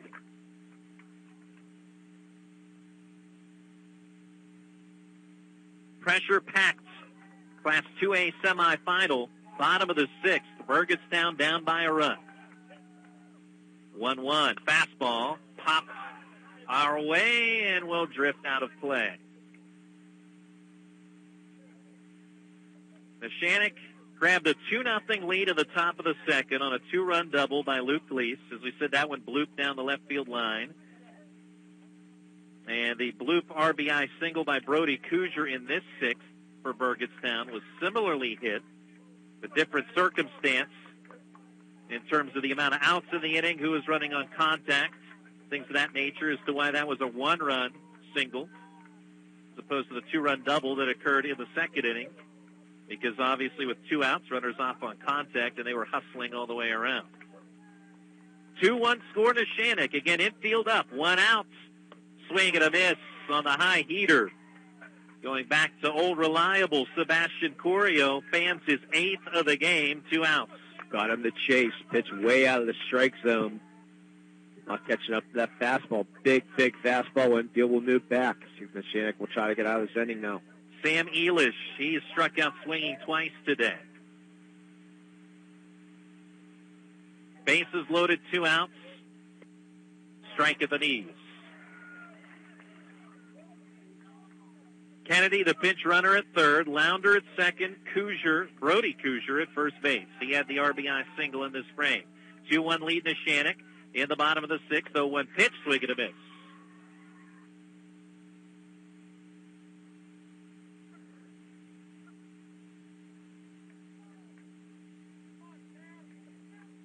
From the stretch, Corio brings the 0-2, and Elish drives it to left center, but ranging to his right is Dom Cubelis to make the catch, and the inning is over. Burgettstown gets 1 run on 4 hits, the bases left loaded. After 6, Neshannock 2, Burgettstown 1. I'm RJ Diaz, your safe money guy. If you're approaching retirement, we need to talk. I offer retirement income planning strategies with lower risk and guaranteed income. Call me, 412-569-4000. And remember, I offer safe money investing with 0 fees. Let's get together for a free no-obligation review of your retirement plans. I'm RJ Diaz, your safe money guy. 412-569-4000. It's time for spring cleaning, and Canton Township Cleanup Day is a great place to start. This Saturday, drop off items at 655 Grove Avenue. No paint cans or hazardous items. TV disposal was $40. Tires without rims, $2 each. Canton Township residents only. Proof of residency required. Snack stand available. Canton Township Cleanup Day, this Saturday from 10 till 3 at 655 Grove Avenue. Call for details, 724-225-8990. Great to have you with us today on Lawrence County Sports Network, WJPA AM 1450, and the TribLive High School Sports Network. Top of the 7th, Neshannock leading Burgettstown 2-1. Yeah, coming up after the game, we'll announce the Maley Chiropractic Play of the Game. All high school student athletes during their sports season, $25 per visit to their office. Includes an adjustment and or all therapies necessary. For full details, visit MaleyChiropractic.com. That's MAHLE Chiropractic.com. Let Maley Chiropractic keep you in the game. Busy day today for WPIAL baseball and softball on WJPA. After this one, it'll be Peters Township against Thomas Jefferson with Mark Uriah. Curveball, a strike from Nathan Kladowski. Nate Rind leading off for Neshannock, who leads 2-1. 0-1, breaking ball, bounced, and that is a foul ball up the third base line. That was very close to the bag, but home plate umpire Jason Faulkner right there to call it foul. Sam Elitch down there. It was foul. It was foul. It's simply in this case. Yeah, it was foul. Yeah. Yes. Sam Elitch didn't realize that it was ruled foul. He's arguing it was a foul ball. It was ruled foul. I mean, Coach Kuhn actually. Of course, Neshannock had the alternate opinion. Yeah, he pointed fair, even though it was probably knew it was foul, but it was close. Kwiatkowski shakes off one side. Deep breath before bringing the 0-2 pitch. Swing and a miss. Off the bat of Rand and into the glove of A.J. Kujar for strike 3. 9 have been fanned by Kwiatkowski. What a pitching performance by both starters of this one. Yeah, he still has a lot of life in that fastball right now, too. Tom Cubelis walked and scored in the second, struck out in the fourth. Yeah, Kwiatkowski doing some directing of defense right now, telling his outfielders to move in a little bit. Third baseman Elish moving in, line drive to center, and that's going to fall in for a base hit. Cubelis with a one-out single. What's the first hit since the second inning for Neshannock? Now, the last hit was the 2-run double by Luke Leese prior to the Cubelis base hit. Yeah, so 86 pitches for Kwiatkowski coming into this seventh inning, and 79 for Kwiatkowski. 86 for Corio, 79 for Kwiatkowski. So new runner here for Cubelis. Andrew Moses will run for him. So this is a pinch runner.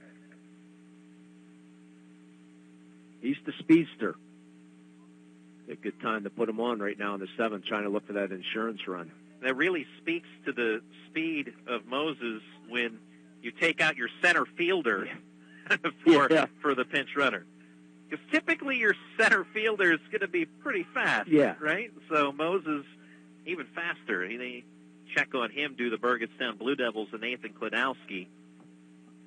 2-1 score. Burgettstown trying to keep it that way. Neshannock, of course, would love some insurance because they know that Burgettstown isn't and hasn't gone away in this game. Fastball a strike to Rind, who's 1 for 2, singled, stole a base, and scored to the second.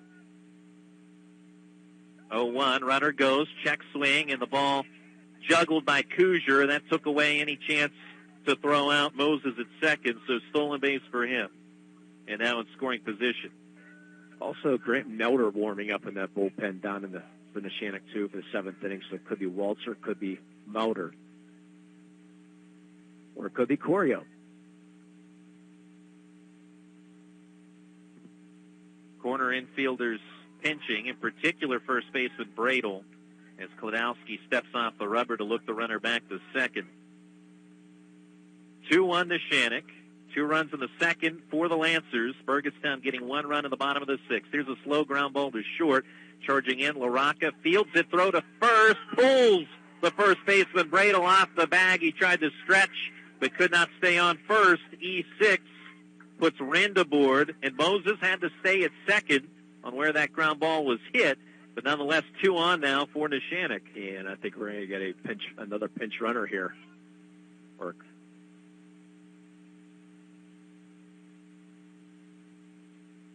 Yeah, this will be Michael Altmeyer is the pinch runner.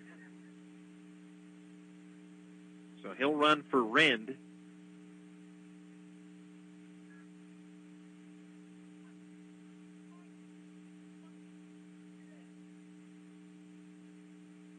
So Moses at second, Altmeyer at first. 1 out in the top of the seventh. The situation here is insurance for Neshannock, or for Burgettstown. They want to keep it a 1-run deficit. In the bottom of the seventh, it'll be 9-1 and 2 due up for the Blue Devils. Class 2A semifinals. Burgettstown trying to reach the championship for the first time ever. Neshannock, winners of 6 WPIAL titles. Trying to get back to the championship for the first time since 2016, or runners-up back in 2016. There's a strike to Jack Gleese. Yeah, they said he went around, or offered it to bunt. Thought maybe he pulled it back there for a second, but umpire says no. Gleese 0 for 2, a couple of Ks, 1 backward, 1 forward. First baseman Bradel well in down the line at first. 0-1 pitch. Breaking ball low and away from Klodowski, trying to get Gleese to chase. Did not show bunt that time. Yeah, Upper St. Clair in the house for the second game. And from this site, it'll be Upper St. Clair against North Allegheny. Finally getting their playoffs going. Of course, it is quarterfinals because not many teams in the playoffs for 6A. Here it's Class 2A, 1-1 nail-biter. And the 2-1 nail-biter is the score. The 1-1 pitch is missed for a ball now. 2-1 the count. Not many teams in 6A to begin with. And to get fewer. Now we're going to have an offensive Pontius Insurance timeout. Coach Q is going to call Jack Gleese down and have a conversation. Allow one of those per inning, offensive conference. He'll take advantage of that. PontiusInsurance.com. If you need any insurance needs. When we get to the post-game show, we will have, obviously, some bills to pay, but also we'll give you a brief recap of this, as we do have other playoff games to tend to here from not only this site, and Limon has some from other sites. We'll make it quick. 2-1 score favoring Neshannock. 2 on, 1 out. Showed bunt, pulled back, swinging away. Gleese fouls it off. 2 balls, 2 strikes. Yeah, pitching his eyes there. Well, hopefully Mr. Heckman is doing his duty and finding some managers and trying to get in some lineups. I see him in the house. Knowing him, he's talking to somebody. Nathan Klodowski trying to work his way out of the jam, and here's a big way to do it. He gets a strikeout of Jack Gleese, pulled the string on him with the curveball. 10 Ks for Klodowski, 2 outs in the 7th. He's been impressive. Only 4 hits for Neshannock. It's leading here 2-1 in the top of the 7th. Luke Gleese, he has the hit of the game if you're a Neshannock fan, a 2-run double in the 2nd. That's the difference in the game, 2-1 score, breaking ball up and into him for a ball. So Gleese 1 for 2 overall with the double and struck out looking in the 5th. Has 2 aboard with 2 outs in the 7th. Fastball strike at the knees.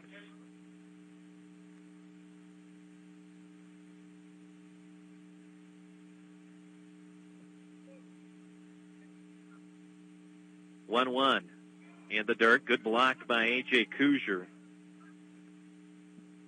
Neshannock, 2 runs on 3 hits.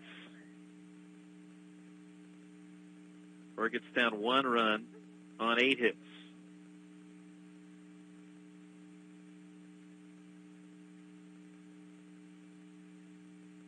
Two aboard. Fastball high. A little too much adrenaline flowing right now. No, you're right. 4 hits. 2 runs on 4 hits for Neshannock.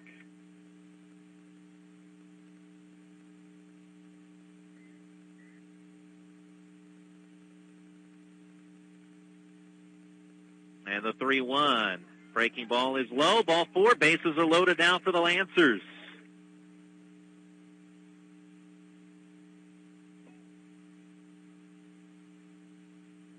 So Moses to third, Altmaier to second, Gleese at first. So we had the bases loaded in the bottom of the 6th. Burgettstown scored 1 run out of that situation, but that was all. Neshannock now has the bases filled thanks to a hit, error, and walk. Fastball is high to Josh Pallarino. The bigger danger for Burgettstown is the order flipped back to the top with Pallarino. He's walked twice. 1-0, curveball, strike at the knees. That one bending toward the inside corner.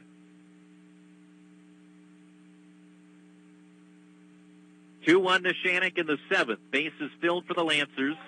Curveball, strike from Klodowski. So he has Pallarino set up. Yeah, we'll say it again. We see why he's going D1.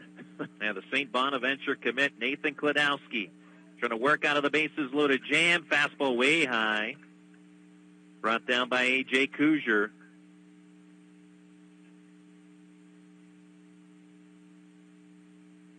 And Coach Tuno had talked about his pitching staff and how well they have been. Klodowski certainly epitomizes that. 2-2, misses the inside quarter, much to the dismay of the Burgettstown faithful.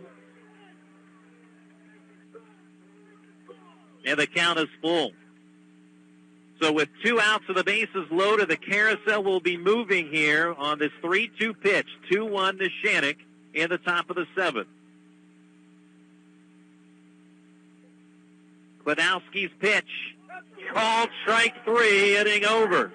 That time Neshannock thought that one was ball 4. So neither crowd all that happy, but at the end of the day, strikeout recorded. Kladowski with 11 strikeouts today.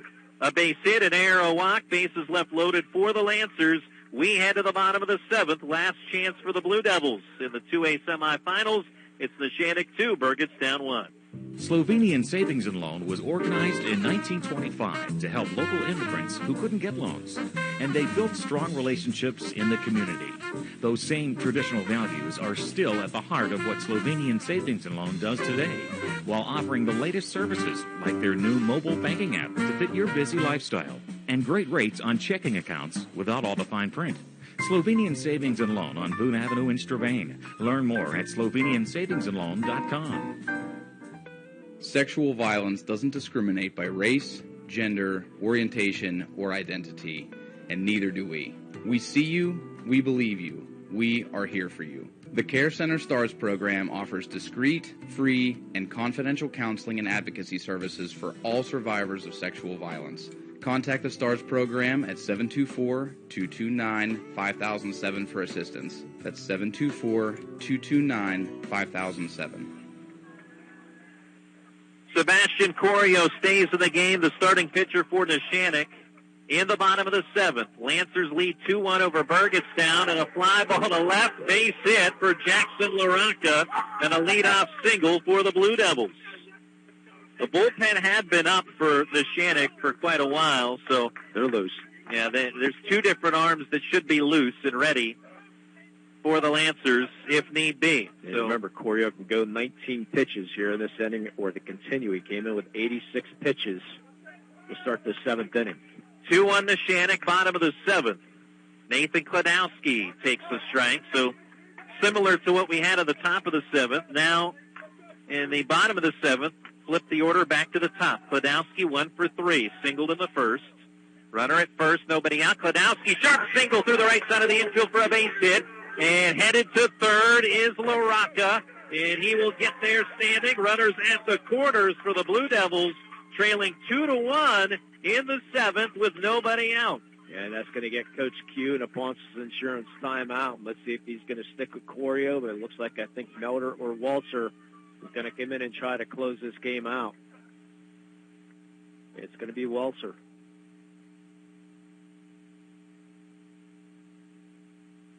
And what a pitching performance by Corio, though.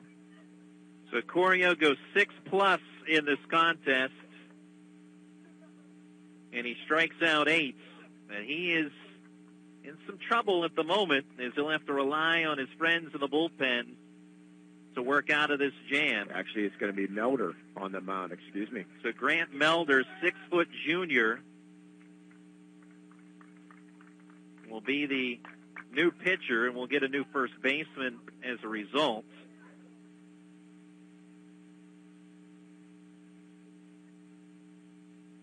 And that is Giovanni Valentine.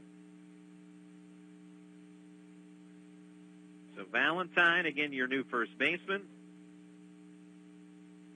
And once more, it's Melder who goes from first to the mound. So Melder, who was the winning pitcher against Bentworth with 10 strikeouts.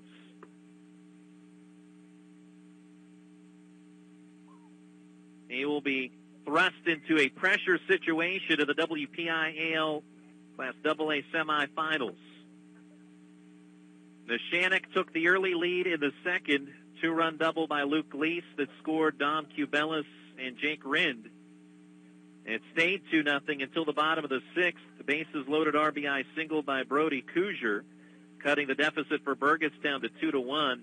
In the bottom of the 7th, Jackson LaRocca led off with a single. He was moved to third on a base hit by Nathan Kladowski to right. So with runners at the quarters, Burgettstown at minimum wants to tie it. At best, they would love to walk it off and flip the script from last season. Recall it was Neshannock who walked it off against Burgettstown in the WPIAL first round in 2021. Here in 2022, Burgettstown has the opportunity to exact revenge. Infield double play depth. Corner infielders, you have Valentine holding the runner at first. Third baseman Schaefer in on the infield grass. At the plate, Eric Kovac, pump fake toward third, look back toward first. Fans calling balk, but that is not a balk at the high school level and is actually legal play. It's no longer allowed in the majors, but you can still do it here. And I can hear Mark Schoss in his grave. Just Eric Kovac takes a fastball, high, ball one. Mark Schoss hated that play. It never works. Never will work. I've seen it work, and I don't have a problem with it. Runners at the corners, 1-0 pitch, fastball high, 2-0. And Elder's going to get that fastball done. You can hear the Burgettstown faithful behind us. They are loud and proud at the moment. Burgettstown fans hoping for the comeback. 2-1 to Neshannock, bottom of the seventh, 2-0 pitch, swing and a miss. That was up around the letters, and Kovac took a big cut. Yeah, it would have been ball three, I think. Game-tying run at third, game-winning run at first.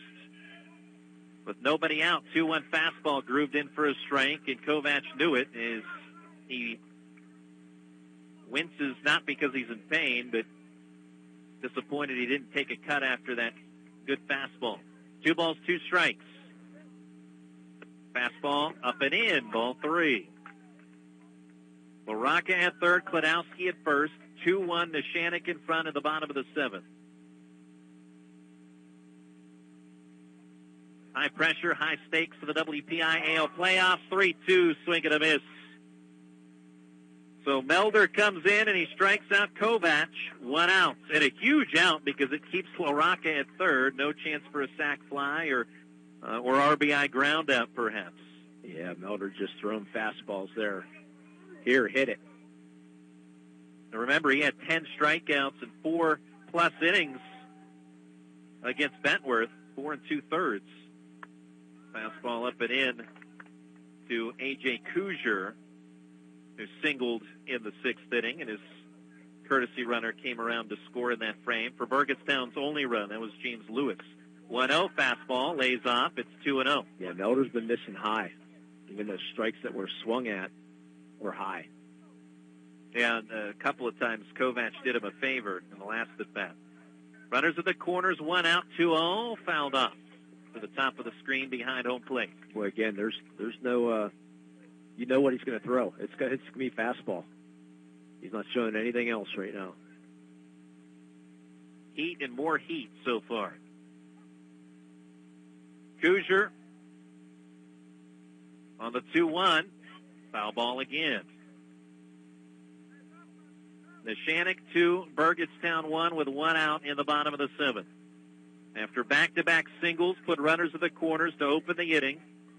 Sebastian Corio checking out, the starter, with 8 strikeouts. Turning to Grant Melder. Melder punches out Kovac as a 2-2 count on Kuzier. And, on that breaking ball, he was out in front, but he got a piece of it to stay alive.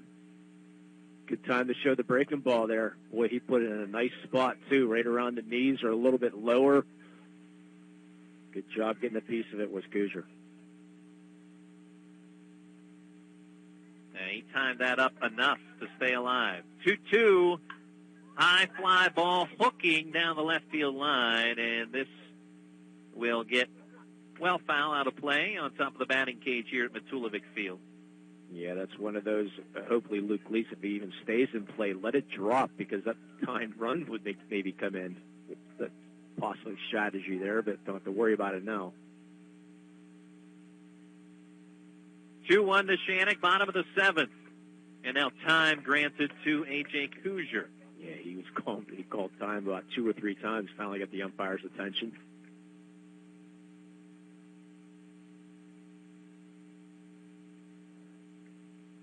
LaRocca at third, Kladowski at first. 2-2 coming. Ground ball to second.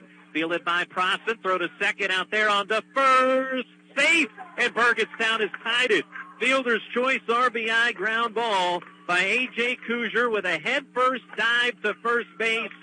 Keeps the game alive for Burgettstown. It ties the score 2-2. Yeah, that ball just wasn't hard hit enough on turf. It might have made it, but Rawson did what he could. It's a great turn there by Jack Lease and made a strong throw, but tying run scores. 4-6 on the put out of Kladowski for the Innings second out. And James Lewis on the run. So Lewis the courtesy for Cougar. That run is charged to the starter, Sebastian Corio. Fastball swing and a miss. Yeah, you got what you wanted. You got the ground ball, but just wasn't hit hard enough. 0-1. Curve is a strike from Melder.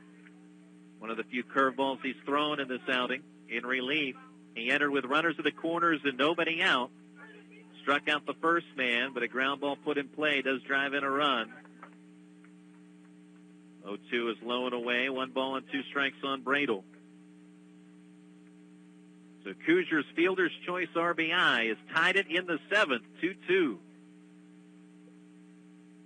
You think back to the top of the seventh when Neshannock was unable to score a run with the bases loaded as well. 1-2 curve, tap foul, pulled toward the Burgettstown dugout.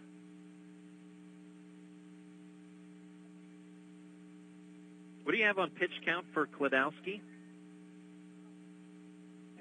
Mr. Dodson will let me know officially Okay, here in a second. I guess I should have just asked James. Yeah, he had 79 going into 6 innings. 1-2, swing and a miss, and we will play extra. Burgettstown leaves a man stranded, but Burgettstown has tied the score. Again, a Fielder's Choice RBI by A.J. Cougar, driving in Jackson LaRocca, and we head to the eighth. Your score, Burgettstown 2, Neshannock 2. Bring together expert faculty. Offer programs in high-demand fields. Add in a few centuries of tradition. You might call it the future of higher education. We're calling it Pennsylvania Western University. We've combined the resources of California, Clarion, and Edinburgh to create a new way to educate, where opportunities are boundless and tomorrow is yours to define. Built on tradition, built for your future. Welcome to Penn West. Downtown Washington's Main Street Farmers Market is back. Shop for fresh fruits and vegetables, bread, meat, eggs, hot foods, and more. Plus music from the Trinity Jazz Band and Choir. And visit with the Washington Gay Straight Alliance at the community table. Bring your SNAP card for extra savings. The Main Street Farmers Market, Thursdays from 3 till 6 under the Community Pavilion in downtown Washington with free parking. Sponsored in part by Washington Rotary Club, Range Resources, Washington Citywide Development Corporation, Campbell Insurance Associates, and Washington and Jefferson College.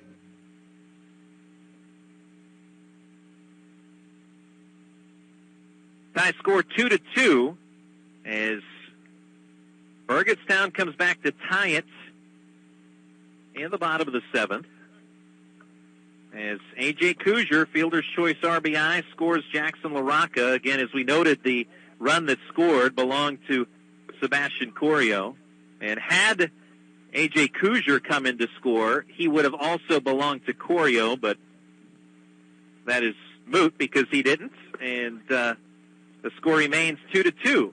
So Corio gives up 2 in 6+ innings with 8 strikeouts.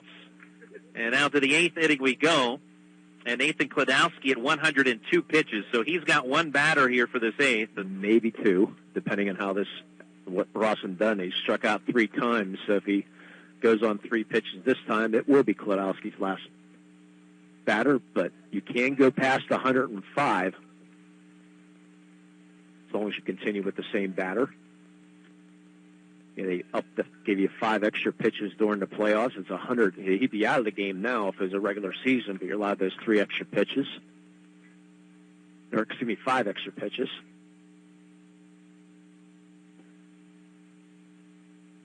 And we cannot see the Burgettstown bullpen, so we'll be surprised like everybody else to see who's going to come in. Yeah, surely someone is up. We just can't see the Burgettstown pen. Pitch up and into Prasen, as Lee noted, he's 0 for 3 with 3 strikeouts, all swinging against Kladowski, who struck out 11 in this contest.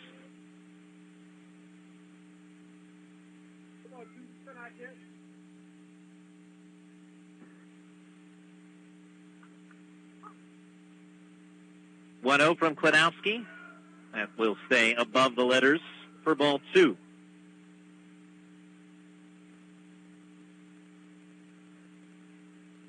Next pitch, downstairs, 3-0. So this will definitely be his last batter. So now at 105.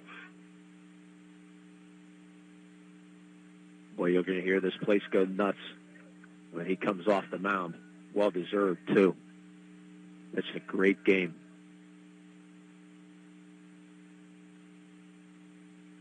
.3-0 coming. Curveball is outside for ball 4. So J.R. Prosson reaches on the walk. And that'll be it for Kladowski. As he is over 105, Burgettstown fans will give him a big round of applause. Doesn't mean he can't stay in the game per se, but he can't pitch any longer. So Coach Tuno will take the ball away, and we'll see who's out there next. For Burgettstown, it'll be Andrew Bradle. Right.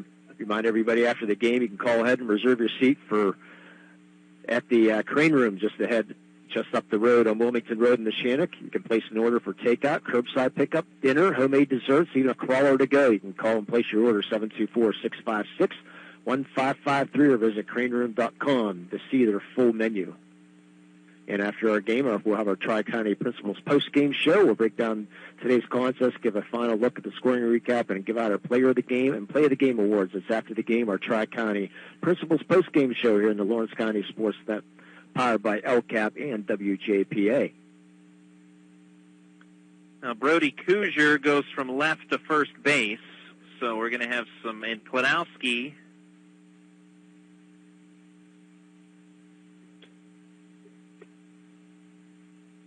is going to stay in this contest, so he's at second right now.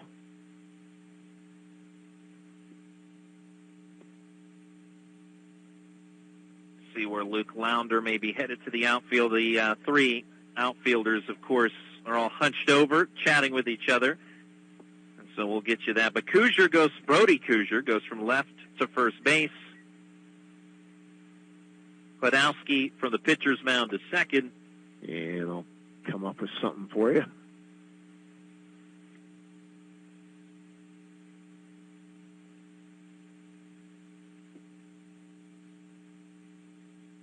Okay, Kovacs is still in center. I'm going to guess Launder to left. Very good. And so it is. Confirmed, Launder to left field. And I'll just make sure right field's the same.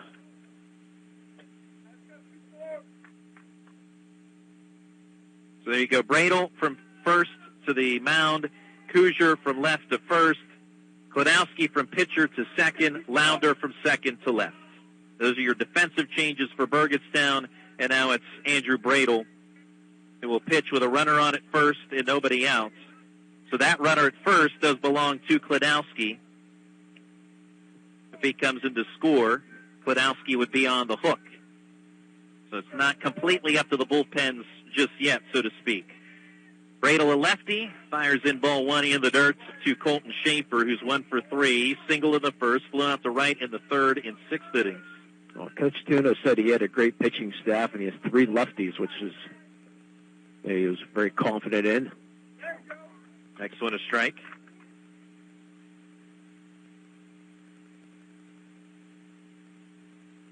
Now, we asked him about what would have been part of the keys to the season. He said, good pitching, plain and simple. 1-1, ground ball to third and off the body of Elish and ricochets into left field. Prosson to second, Schaefer aboard on the E5. Yeah, it just took a bad hop. Elish is going to come up with it. Hit something on it, hit the edge of the grass or what it did there. That came up on him. They're going to give an E5. And it took a tricky hop, but it was up into his body, and he could not handle. So error advances Prosson to second and 2 aboard with nobody out as the situation gets stickier here for Burgettstown. Melder, 0 for 3. And he pitched in relief a half inning ago. Was unable to preserve the lead. Let's see if he can give Neshannock the lead back. Tie scored 2-2 in the 8th. Curveball strike from Andrew Bradle.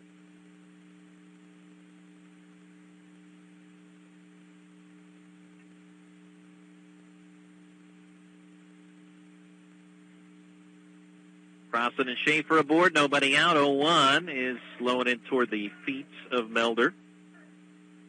Yeah, winner of this game going to be getting Sierra Catholic or Riverside next week. Sierra Catholic still undefeated.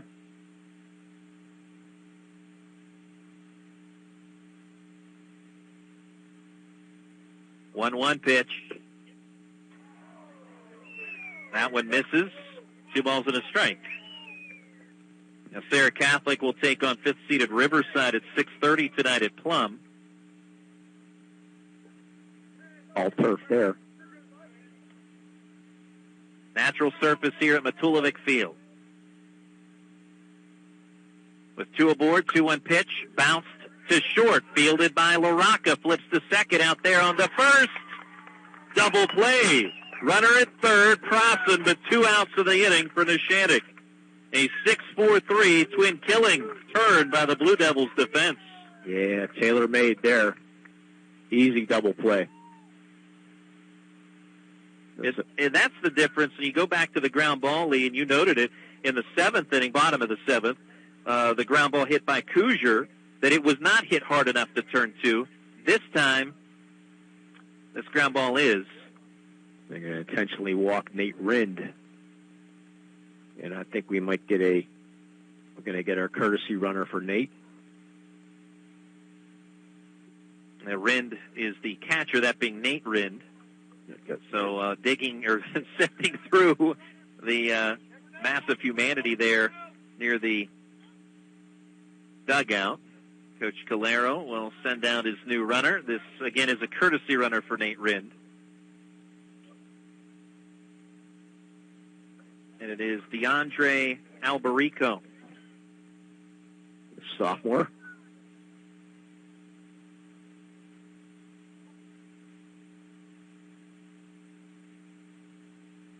Interesting that they wanted to walk Nate. Didn't want to take any chances with him. He's hit 2 balls pretty good today. Struck out his last time up. But So runners at the corners by virtue of the intentional walk of Rind, and now the courtesy Alberico remains there. Fastball pumped in by Bradle for strike 1 to Dom Cubelis. Yeah, bring the lefty-lefty matchup, I guess maybe Coach Tuno looking for. Playing the percentages, Cubelis walked and scored in the 2nd, also stole a base that frame, singled in the 7th. Oh, and the runner from first slips and falls, and Bradle is hopping toward him, but still paying attention to that runner at third, and he's just going to let him have second.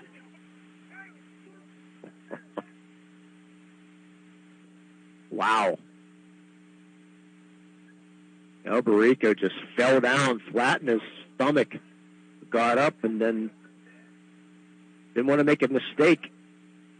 Didn't want to throw the ball away, just gave him second base. Bradle did the right thing. He ran at the runner, but didn't throw the ball anywhere. Yeah, he was conscious of the runner at third. Did not want him to score. 0-1, breaking ball fouled away. And that hits off the foul ball. Caroms off of A.J. Kuzier, the Burgettstown catcher. That caught his arm or his hand. Caught the arm. Yeah, left arm as he... Yeah, but that's actually a good move by Bradle because, I mean, that run means something at second base, but not as much as that run at third. So if you do something, really stupid, in that situation, you throw the ball, throw it away, or anything like that, hey, just let him go.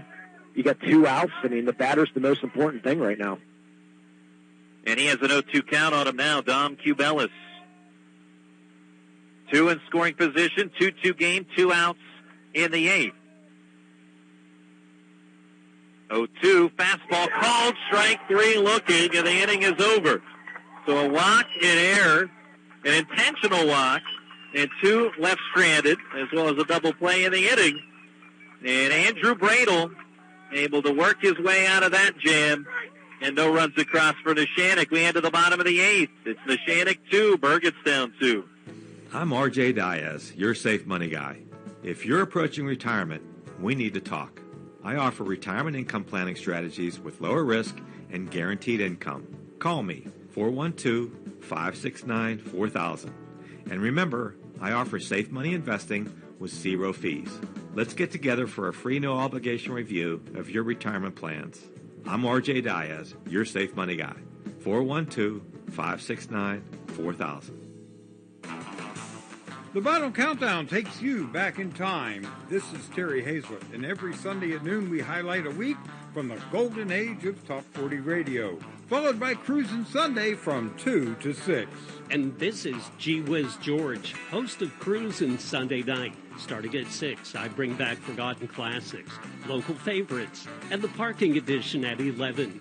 We go where most stations won't. Every Sunday here on WJPA.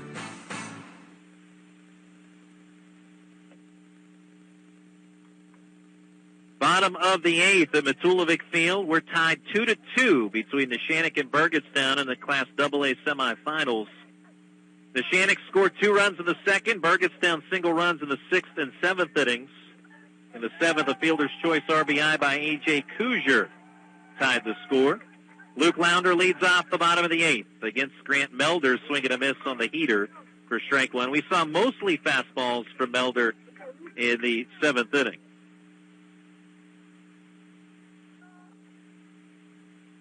Oh, 1. There's a curveball for strike 2. Swing and a miss. Doesn't mean he won't pull the string occasionally, as he did there. Next offering from the right-hander. High heater, check swing, no swing, says Ron Hudson on the appeal. Very close there. Yeah, he turned the hit. Almost went. 1-2. Curveball. Pushes it towards shallow center and will deposit it into shallow center for a base hit. Leadoff single for Luke Lounder. And the game-winning run for Burgettstown is on the base path. I don't think you had to continue with the description. You knew where the cheers behind us. Burgettstown fans were here almost before the bus pulled up, highly anticipating this one. Brody Kuzier, 3 for 3, takes a fastball up and away for ball 1. Well, when you've never made it to the WPIAL championship in your school career, this is a big game.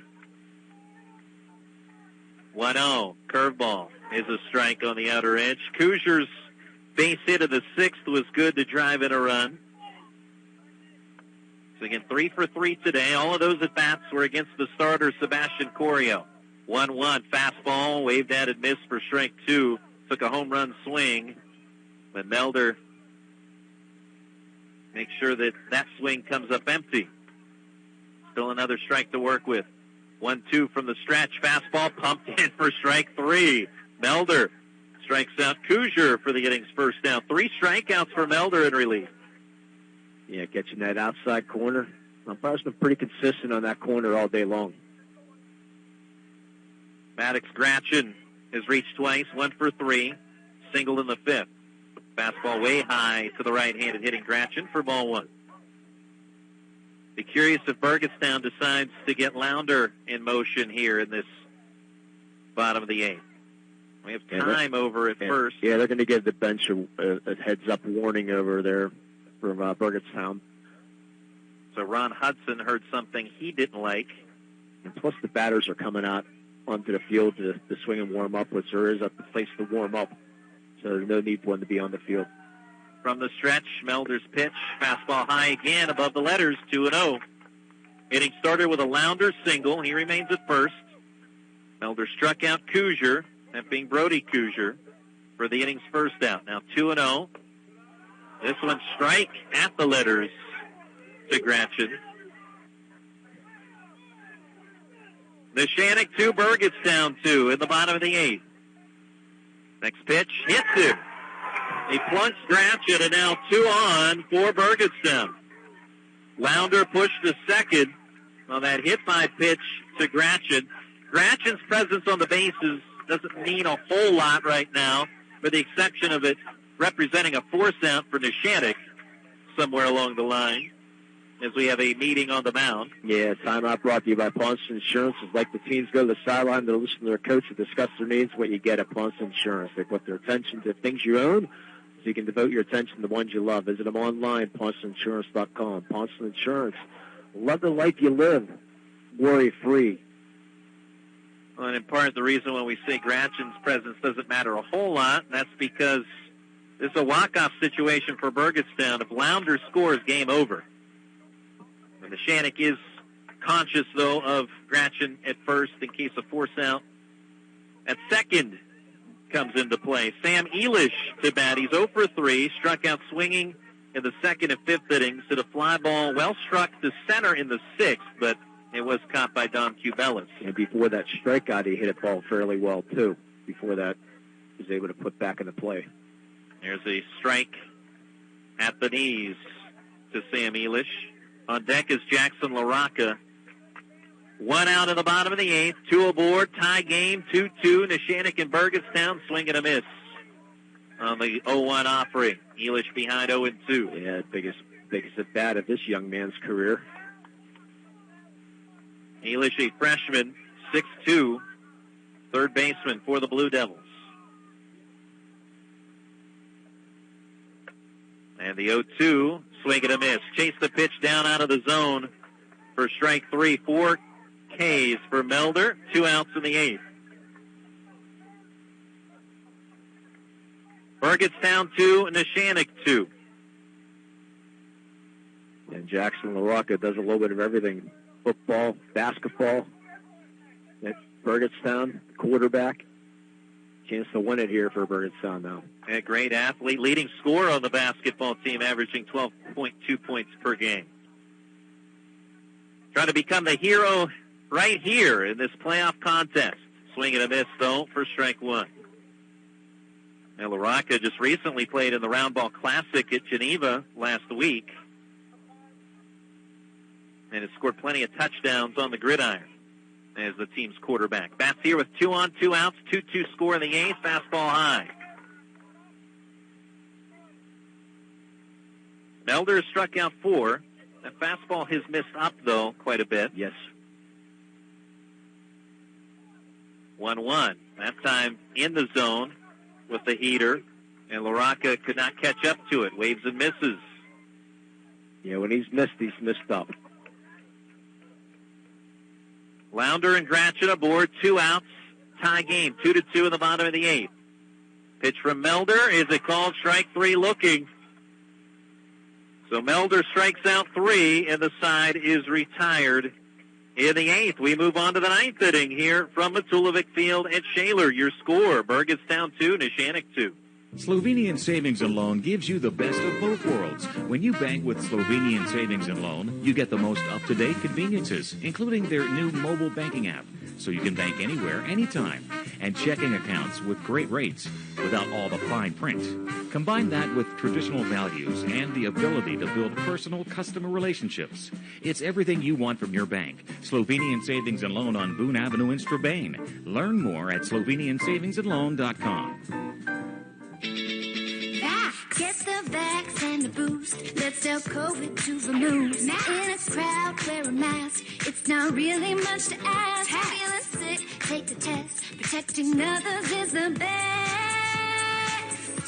Vax, mask, test. Let's put COVID to rest. Vax, mask, test. Let's put COVID to rest. Learn more at pa.gov/COVID. PA unites against COVID. Paid for with Pennsylvania taxpayer dollars. And welcome back to Matulovic Field. Going to the top of the 9th. Still tied at 2 between Burgettstown and Neshannock. Andrew Bradle on the mound for Burgettstown. 2 runs, 4 hits. No errors for the Neshannock Lancers. And 2 runs, 11 hits. And 2 runs for the Burgettstown Blue Devils. And Burgettstown, they have stranded 10 runners through the first 8 innings.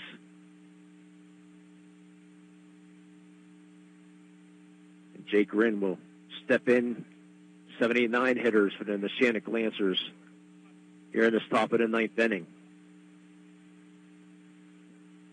Winners again will play next week, the 30th or 31st or 1st, down at Washington Wild Things for the WPIAL Championship. And Wren will step in. Wren 1 for 3 in the day. First pitch to strike at the knees. And Wren singled in the second, grounded out to short in the fifth, reached on an error on the seventh. Here comes the 0-1. This off-speed stays up high.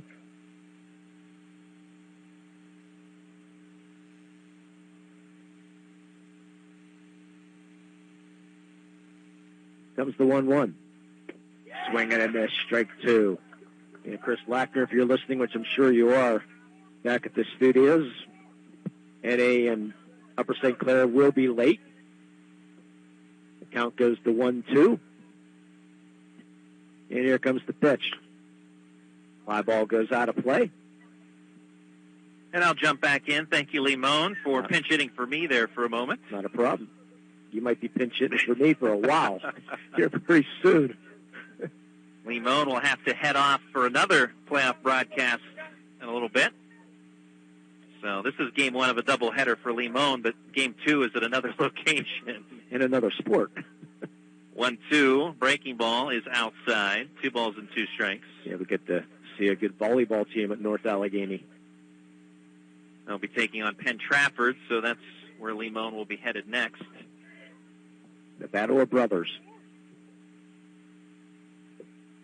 Dan Shaw and Jim Shaw. 2-2, swing and a miss. Jake Rind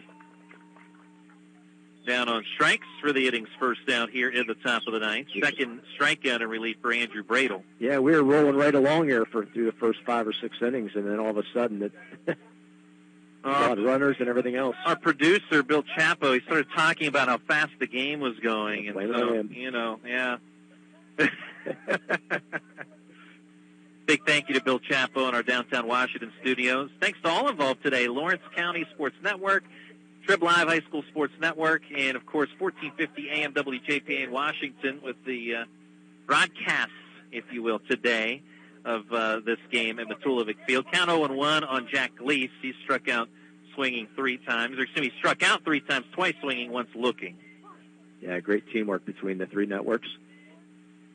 0-1, line drive into center field for a base hit. 1 out single for Jack Gleese. Get some speed on the bases.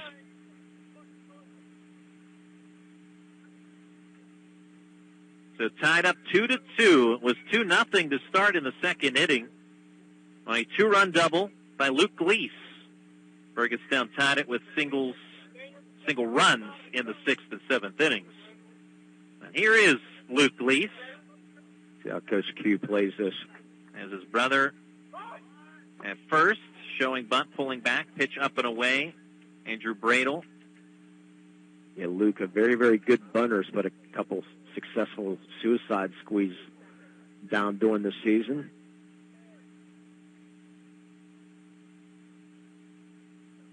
And Elish expecting it.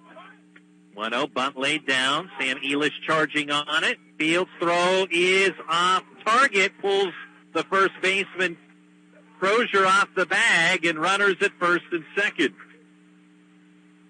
Crozier, excuse me. Yeah, Elish he just tried to be too perfect instead of throwing. He just sort of tried to aim it, and that caused the throw to go offline. So Neshannock in business. He knew he had time, so he set himself, but he kind of lobbed that throw over to first. And maybe if it's one, if you pick it up, just pick it up and go. And just throw. Yeah, you might have been better off. So sacrifice E5. Gleese at first. That being Luke. Jack Gleese at second. Bunt attempt missed here by Josh Pallarino for his strike. If he gets that down, Elish is playing back. That's an easy base hit. Yeah, with his speed. 2-2 score at the top of the ninth. Burgettstown in some danger in this frame with 2 aboard for the Lancers. 0-1 curveball is dropped in the zone nicely by Andrew Bradle for strike 2. Pallarino has walked twice in this game, caught stealing in the third. Is overall 0 for 2. Has not put the ball in play yet. 2 walks, 2 strikeouts. With 2 aboard, 0-2, puts it in play here to short, fielded by LaRocca. Throw to second out there. Kladowski had a little trouble getting that ball out of his glove. He's petitioning that the runner slid into him purposely to take him out, but Kladowski had already double clutched. Nice try, I'll say, but that's clearly not going to happen as a call, despite his best efforts. So the force out, 6-4, retires Gleese at second. Pallarino at first, runners at the quarters. I'm still laughing. Give Luke credit here. I mean, Luke made a very nice hard slide, clean slide, right at the bag is exactly what you're supposed to do. Now we're going to get a Ponce's Insurance timeout. Pitching conference there. Thought maybe he might go to third on that play to go maybe for the force at third, but chose to take the sure out at second. Create that second out. And you have to be wary of wild pitches, of course, in this situation, because you did get the out at second rather than third. And I think that was the appropriate play, so I'm not at all second-guessing that. But right now, if you're A.J. Kuzier and pitcher Andrew Bradle, you need to make sure that nothing gets by, and that paramount for Kuzier, especially the backstop for the Blue Devils. Runners at the corners with 2 outs. First pitch swinging, fly ball high to right. Katuch coming in, has it measured, makes the catch. And we head to the bottom of the ninth, still tied. It's Burgettstown 2, Neshannock 2. Bring together expert faculty. Offer programs in high-demand fields. Add in a few centuries of tradition. You might call it the future of higher education. We're calling it Pennsylvania Western University. We've combined the resources of California, Clarion, and Edinburgh to create a new way to educate, where opportunities are boundless and tomorrow is yours to define. Built on tradition, built for your future. Welcome to Penn West. Having a newborn or one on the way can be an overwhelming time. WIC wants to remind pregnant and postpartum women that they are here for you with nutrition and breastfeeding education. Blueprints WIC even provides additional breastfeeding support through their Breastfeeding Peer Counselor program. They also provide an average of $64 per month benefit on healthy foods, plus farmer market vouchers for those who qualify, and more. WIC is wanting to help you. Visit myblueprints.org or call to set up your appointment. PA WIC is funded by the USDA. This institution is an equal opportunity provider.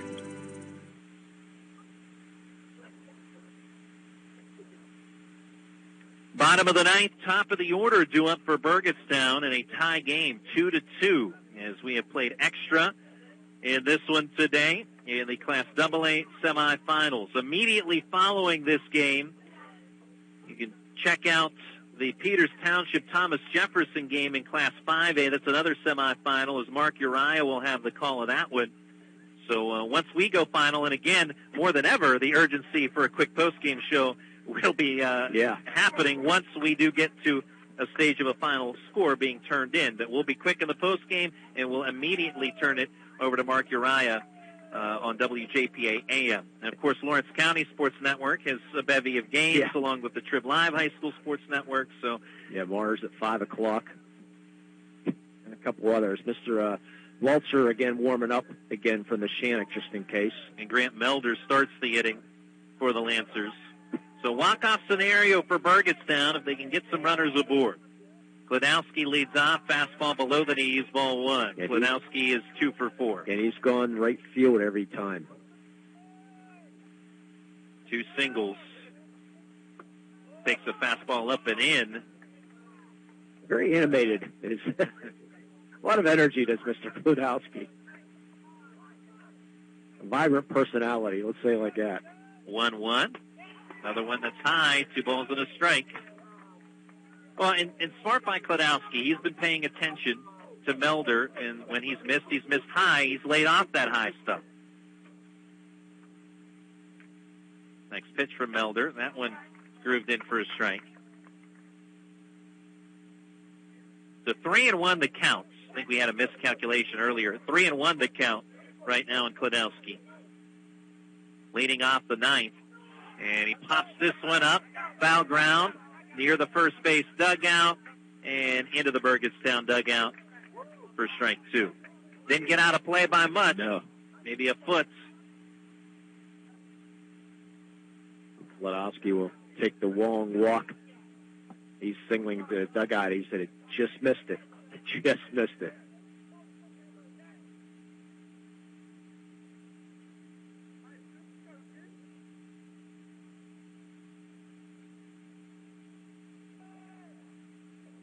Shaking off one side, Grant Melder on the Second time, he brings a curveball in the dirt. For ball 4, Kladowski, leadoff base runner at the bottom of the ninth. So battling, and Kladowski works the walk after getting out in front with a hitter's count. Sets up Eric Kovacs, who's 0 for 4, has bounced out twice to third, has struck out twice. Third baseman Colt Schaefer playing in, but back to the pitcher, caught on the line, throw back to first, and the out is called. Looked like the throw pulled Valentine off the bag, but not so. It's Ron Hudson gives the out call, and it's a double play. 2 outs, and the bases are empty. I sort of have to agree with you, Randy. I thought maybe that foot might be up just a little bit. But great play there by Melder, though. Aware of the situation. Throws the strike over the first, get the out, 2 outs. First base coach for Burgettstown arguing the call. And from here, again, that's what I saw. Yeah. But nonetheless, the out was called. So it is a double play. It wasn't off by much, but I agree with you. I thought maybe the foot might have been just a little up. So A.J. Kuzier, fastball is a strike to him. And if this inning ends without a score, Lee Moen is off to the races. Bye-bye. He's off to Fox Chapel. I'll leave it in good hands. 0-1 pitch. Curveball, wave and a miss. And I'm sure the game will end in the 10th.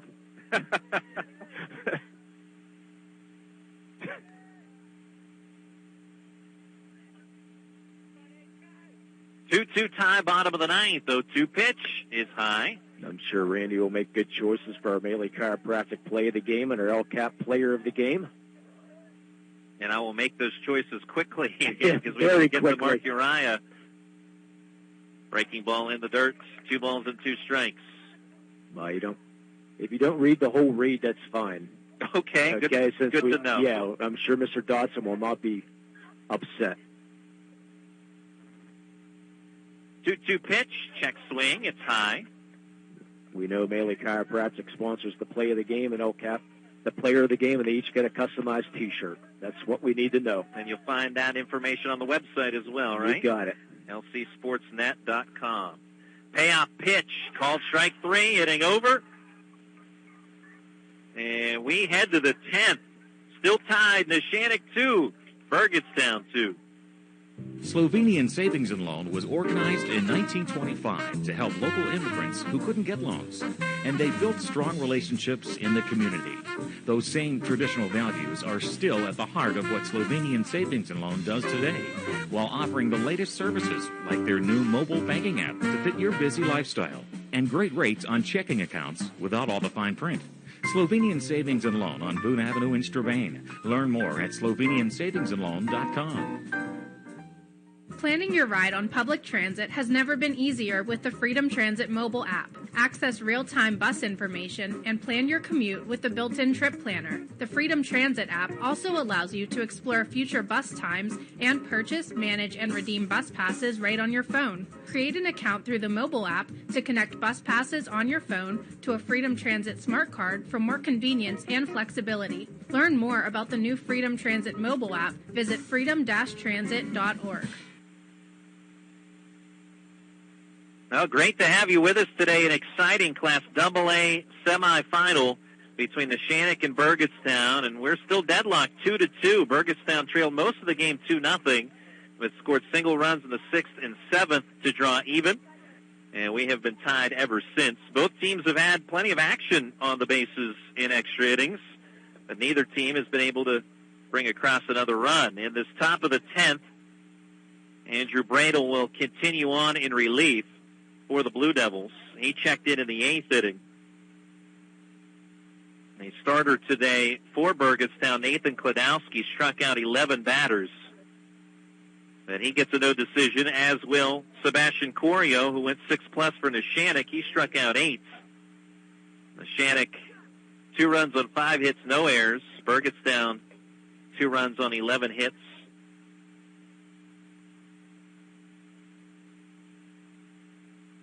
And 2 errors.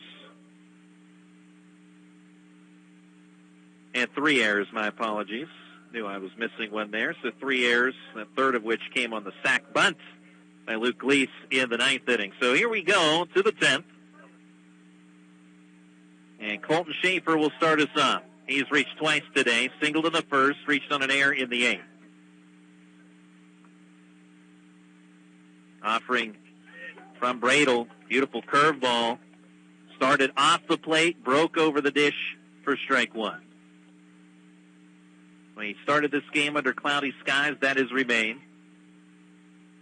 0-1, fastball, swing and a miss. Schaefer behind 0-2. The winner will face the winner between Sarah Catholic and Riverside. They'll get started at 6:30 tonight at Plum. 0-2 from Bradle, swing and a miss. Schaefer chases one out of the zone. And that's the 3rd strikeout for the southpaw Bradle. As he and Grant Melder, the guys out of the bullpen, have continued to match each other out for out and 0 for 0 on the scoreboard. 3 strikeouts for Bradle. That'll send up Grant Melder 0 for 4, hit into a 6-4-3 double play in the 8th. Offering is high, ball 1. That 6-4-3 double play ball that Melder hit into came with runners at 1st and 2nd and nobody out at the time. 1-0. Breaking ball off the outside corner. Bradle wanted that one, as you could tell from his body language. But it's 2-0 to Melder.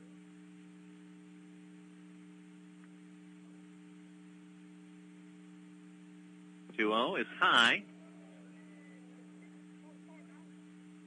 So Bradle falls behind 3-0 to Grant Melder. So the 2 men out of the bullpen working against each other at the moment. Melder entered in the 7th.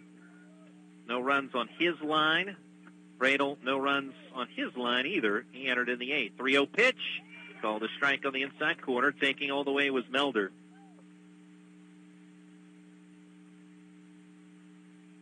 Melder, another guy with a great mix of pitches when he's on the mound. On the 3-1, goes after it. Pops it to the top of the netting behind home plate. The count full. So from 3-0 to 3-2 here.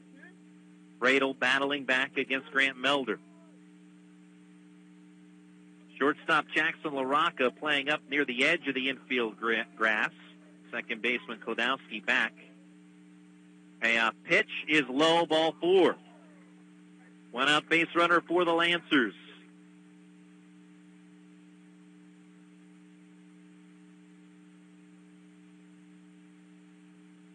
Striding to the plate, Nate Rind. 0 for 3. He was intentionally walked in the 8th. Neshannock scored twice in the 2nd inning. Didn't have another hit after that until the 7th. Pitch high. Ball 1 on Rind. And then at that point, Neshannock left the bases loaded in the 7th, and 2 runners on in each the 8th and 9th innings, respectively. Runner on again, this time at first. And this 1-0 pitch hits Nate Rind. He tried to hop out of the way, but caught him on the left leg. Hit batsman, moves Melder to second. And we'll have the courtesy runner, DeAndre Albarico, enter the game for Rind. Once time is granted, there it is. And so here comes Albarico for Rind. Melder to second. As Neshannock this time trying to cash in with runners aboard. Dom Cubelis is the next batter due up, although no one over at the batter's box yet. Cubelis, a late arrival, but here he is. Walked and scored in the 2nd, stole a base that frame as well. Single in the 7th is 1 for 3. First baseman Brody Kuzier playing well up in front of the runner, Albarico. Third baseman Elish on the edge of the infield grass. Curveball strike from Andrew Bradle. Lefty-lefty matchup between Cubelis and Bradle. Neshannock 2, Burgettstown 2 in the top of the 10th. 2 aboard with 1 out for the Lancers. 0-1. Curveball, this time off the outside corner. Runs the count even 1-1. Burgettstown trying to reach the WPIAL championship for the first time. Neshannock, traditionally strong program in AA. 1-1, swing and a miss. Cubellis behind 1-2. Lancers getting here to the semifinals with wins over Bentworth and St. LaSalle. Burgettstown defeating California and Shenango to get here. Championship game to be played at Wild Things Park next week. 2-on, 1-2 pitch. Fastball is called strike 3 on Dom Cubellis. 2 outs. That's 4 strikeouts now for Bradle.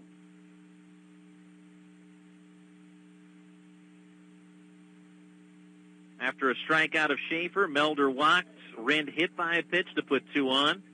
After the strikeout of Cubellis, I'll bring up Jake Rind. And Rind against St. LaSalle had a big 2-run double and a 3-1 victory against the Rebels with the upset over the number 2 seed. And he come up with another big hit here in the 10th. Ground ball on the right side of the infield. Rolls to Kladowski. Fields it on one knee. Throw to first, hitting over. 2 left on by the Lancers for the 3rd consecutive inning. And we head to the bottom of the 10th. It's Neshannock 2, Burgettstown 2. Bring together expert faculty. Offer programs in high-demand fields. Add in a few centuries of tradition. You might call it the future of higher education. We're calling it Pennsylvania Western University. We've combined the resources of California, Clarion, and Edinburgh to create a new way to educate, where opportunities are boundless and tomorrow is yours to define. Built on tradition, built for your future. Welcome to Penn West. It's time for spring cleaning, and Canton Township Cleanup Day is a great place to start. This Saturday, drop off items at 655 Grove Avenue. No paint cans or hazardous items. TV disposal was $40. Tires without rims, $2 each. Canton Township residents only. Proof of residency required. Snack stand available. Canton Township Cleanup Day, this Saturday from 10 till 3 at 655 Grove Avenue. Call for details, 724-225-8990.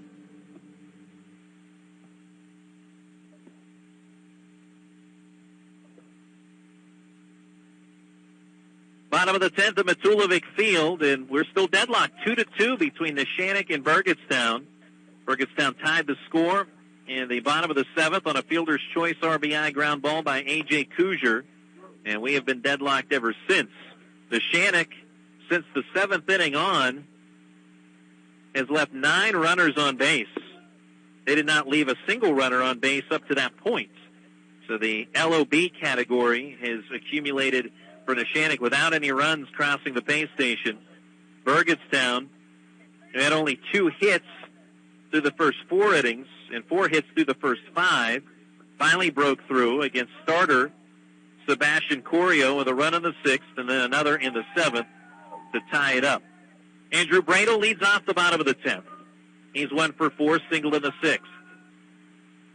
Fastball, foul tip into the glove of catcher Nate Rind for strike 1. Grant Melder in relief. He has struck out 6, and he has a pretty good fastball and a mix of pitches that he works with. Curveball is a strike. In this relief outing has gone mostly with the fastball, but timely mixing of the curveball. 0-2 fastball, ground ball to first, off the body of Valentine, recovers with the ball at his feet, will step on the bag for out number 1. Luke Lounder, 2 for 4. Started out with a ground out and strikeout, but has singled his last 2 plate appearances.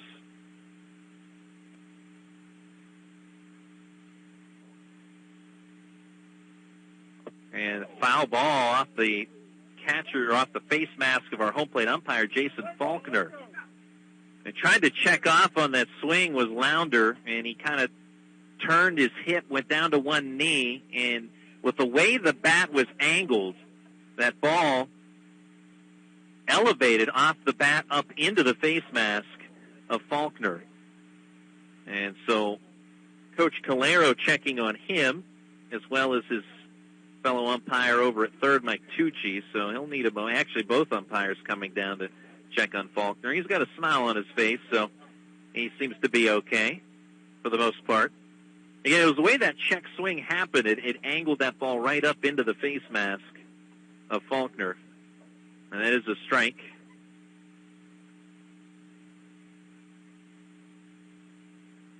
When this game goes final, we'll act quickly as we'll head out to Mark Uriah for the Class 5A semifinal between Peters Township and Thomas Jefferson. 0-1. Fastball is low. 1 ball, 1 strike to Lounder.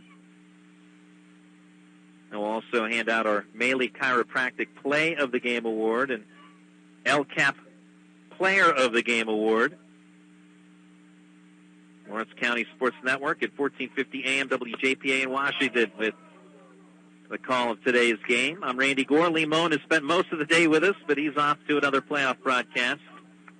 2-1 the count on Lounder as he was able to hold off on that last pitch.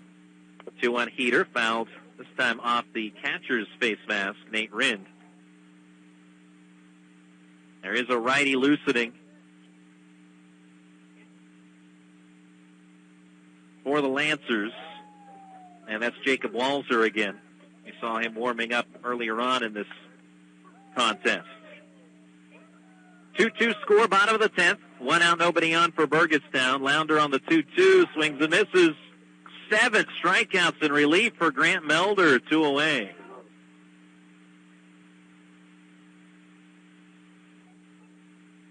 Brody Kuzier, 3 for 4. All hits are singles. Drove in a run with his base hit in the 6th. Kuzier, left-handed hitter.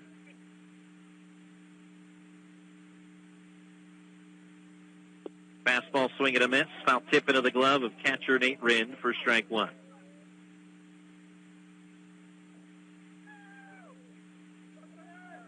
Next one from the right-hander, curveball, swing and a miss for strike 2. Way out in front of that one was Brody Kuzier. He wanted fastball, but got the curve instead. Right fielder Josh Pallarino moved back in right field, but he won't need to because the third pitch is also missed by Kuzier. So 3 pitches, 3 strikes, and 3 outs. Now in the 10th, we move on to the 11th. 8 Ks for Melder in relief.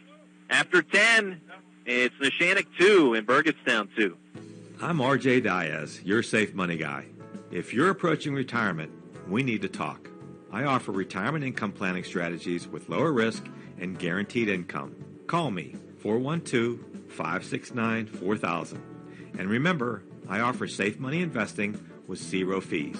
Let's get together for a free no-obligation review of your retirement plans. I'm RJ Diaz, your safe money guy.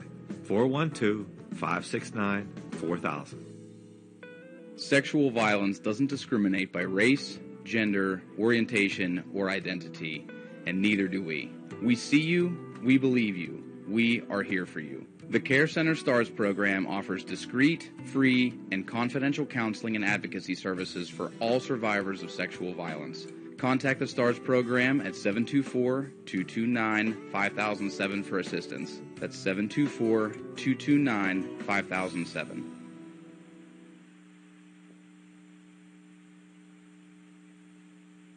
Welcome back to Matulovic Field from Shaler High School. Class AA semifinals. Burgettstown and Neshannock all square 2-2. And in the 11th, it'll be 8-9-1 due up for Neshannock.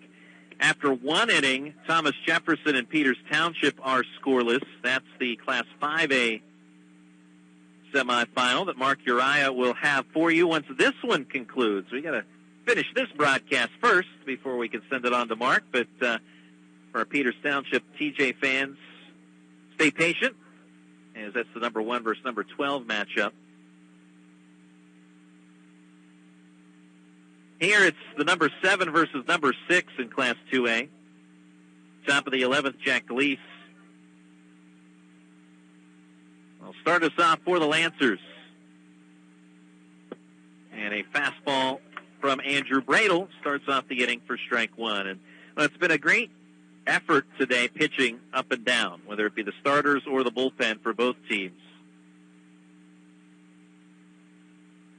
0-1 from Bradle. Swing and a miss. Beautiful breaking ball with some sharpness to it. Some bite to that one. 0-2 coming from Bradle, and that up and outside. Starters, Sebastian Corio for Neshannock and Nathan Kladowski worked well. Kladowski struck out 11. Corio punched out 8. Both giving up a couple of runs. Neither will factor the decision. 1-2 slow roller to short. LaRocca fields the throw to first is in time to set aside. Jack Gleese went out. 6-3 on the put out of Gleese. Brings up brother Luke Gleese. And Luke's 2-run double in the second inning is the only run scoring at bat for Neshannock today, and it was a bloop double to shallow left that the Burgettstown left fielder could not quite haul in. That allowed the 2 runs to score with 2 outs running on contact. Showing bunt, pulling back is Gleese. The pitch up and in for ball 1. Now, if you're Luke Gleese, you'd love to find a way on here, no matter what way that is. If it's a walk, you'll take it. 1-0. It's high and outside, 2-0. And now catcher A.J. Kuzier going to come out and talk with his pitcher, Andrew Bradle.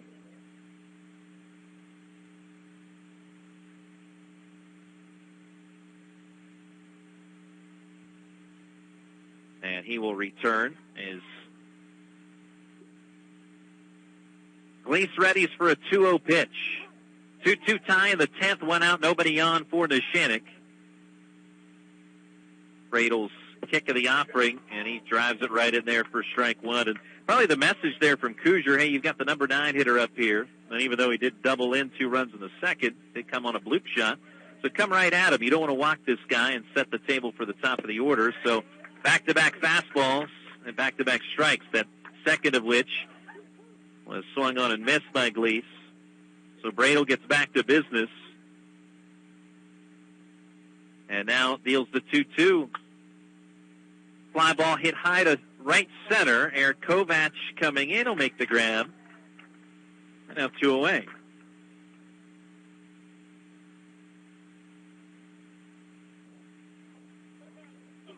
So with 2 outs, bases empty for Josh Pallarino. Has walked twice today in the 3rd and 6th innings. Reached on a fielder's choice of the 9th. Neshannock has left 9 on base over the last 4 innings. Nobody on right now, though, for the Lancers.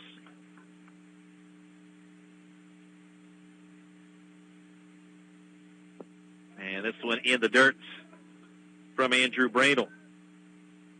Now Neshannock finishing in a tie for 3rd place in Section 2 of the regular season with Laurel as they split regular season meetings. On a 3-game winning streak entering today. 1-0 curve is a strike. Had a season-long 9-game winning streak from April 14th through the 28th. Burgettstown also had a lengthy winning streak of 10 in a row after an opening day loss to North Hills. 1-1 hits Pallarino. That didn't break. It was a breaking ball that never did bend over the plate. So second hit batsman today for Bradle, coming in back-to-back innings. So with Pallarino on, J.R. Prosson trying to make something happen for the Lancers with 2 away. Neshannock 2 runs on 5 hits, no errors. Burgettstown 2 runs on 11 hits and 3 errors. Stare down to the runner at first. Pitch in the dirt, that gets away. Off to second goes Pallarino. He is in scoring position now for Neshannock.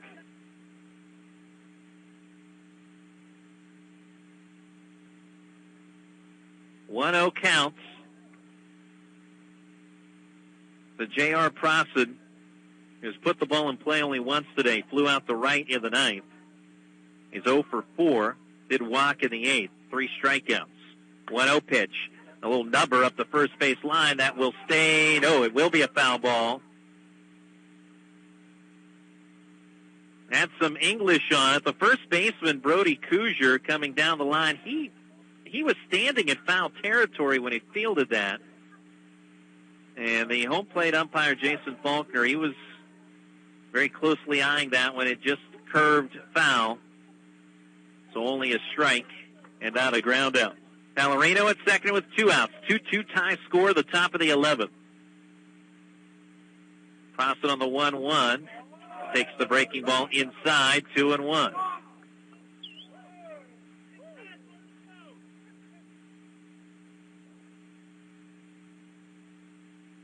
Pallarino reached on a hit by pitch, moved to second on a wild pitch.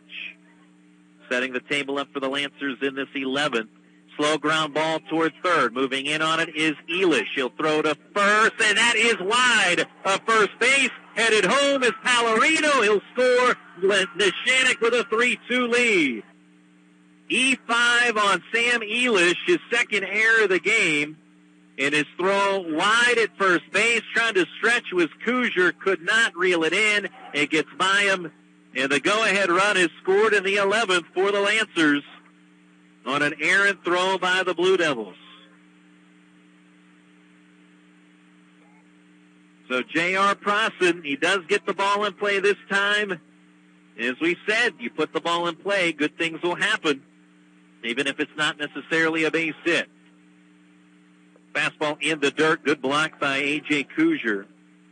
And that was one of the key points. We talked with Coach John Calero. He said we need to get good at bats, work the count, and put the ball in play. Now, putting the ball in play twice has proved significant in this game for the Lancers, now with a 3-2 lead. Andrew Bradle induced a ground ball off the bat of Colton Schaefer to third. Elish throw to first. This time is accurate and retires Schaefer. 5-3 on the putout to end the inning. 1 run on no hits, a hit batsman in air, and 1 left on. To the bottom of the 11th we go. It's Neshannock 3, Burgettstown 2. Grandma, I'm home. Are you an older adult in Pennsylvania raising a grandchild or other young family member? You may now be eligible for Medicare Savings and Medicare Extra Help programs that can help save you thousands each year on medical and prescription costs, even if you've been denied in the past. Income limits change each year, so apply now. Call the PA Medi Helpline at 800-783-7067 or your local area agency on aging for assistance. Supported by the U.S. Administration for Community Living, paid for with Pennsylvania taxpayer dollars.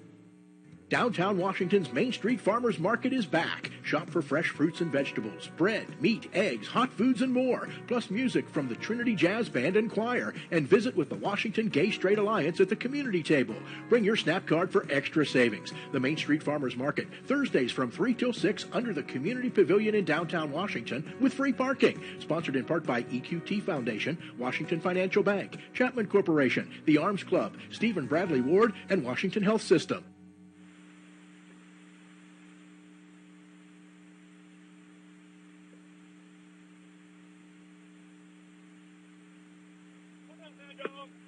Neshannock now with the lead 3-2 over Burgettstown as we move to the bottom of the 11th. Scoreboard update in the Thomas Jefferson Peters Township semifinal. The Jaguars with a 1-0 lead over the Peters Township Indians. That one in the bottom of the second. Mark Uriah has the call of that one. As soon as this broadcast becomes a final, we will tidy it up and send you out to Mark Uriah for the broadcast of that one. He'll have the finish and the majority of that one is Maddox Gratchen, Sam Elish, and Jackson LaRocca are due up in this bottom of the 11th. Neshannock scoring an unearned run at the top of the 11th to grab a 3-2 lead. Foul ball to the backstop off the bat of Gratchen for strike 1. Grant Melder has been phenomenal in relief. And we'll have a very quick postgame show. We're not going to go through our traditional scoring recap because we got to move it on to Mark and his broadcast. 0-1 curveball is a strike, 0-2. And we'll also very quickly hand out our Maley Chiropractic Play of the Game Award and the LCAP Player of the Game Award. As the 0-2 fastball high. But Burgettstown, they had been down to their final 3 outs already once in this game. That was in the 7th. Managed to tie it up with an RBI fielder's choice from A.J. Kuzier. And the 1-2 pitch. Breaking ball inside. Now, you could probably hear the Burgettstown fans arguing that that ball hit Maddox Gratchen. Gratchen was headed toward first saying, hey, it hit me. The umpires will congregate to discuss. His home plate umpire, Jason Faulkner, obviously did not see it if that's indeed what occurred. So he asked his umpires, his fellow umpires here, Ron Hudson and Mike Tucci, and they will say it did hit him. So someone had a better view of it. And so it will be a leadoff hit batsman, allowing Gratchen to reach here at the bottom of the 11th. So again, Burgettstown has been put in a position with their WPIAL season at stake. One of the notes about this game, this is a semifinal, and the top 4 teams out of Class AA will all qualify for the state tournament. So one thing, whoever loses this game, the season is not over. They'll play in a third-place consolation game for seeding sometime next week, and then all progress into the state playoffs. So again, that being 1 through 4. All the semifinalists in the WPIAL qualify for the state tournament, as Sam Elish swinging a foul tip into the glove of Nate Wren for strike 1. It was Elish's error at the top of the 11th that allowed Josh Pallarino to score the go-ahead run. 3-2 Neshannock leads, bottom of the 11th. Fastball pumped in by Melder for strike 2. Melder has struck out 8 in relief and has been phenomenal. From the stretch, the 0-2 with a runner at first. Fastball away, back pick throw to first. In standing is Gratchen.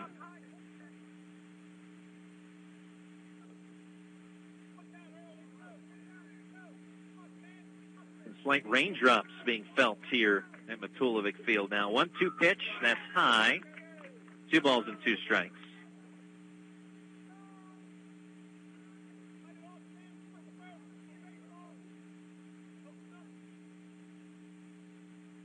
Two coming. Called strike 3. Fastball punches out Elish. 9 strikeouts for Melder. 1 away in the bottom of the 11th.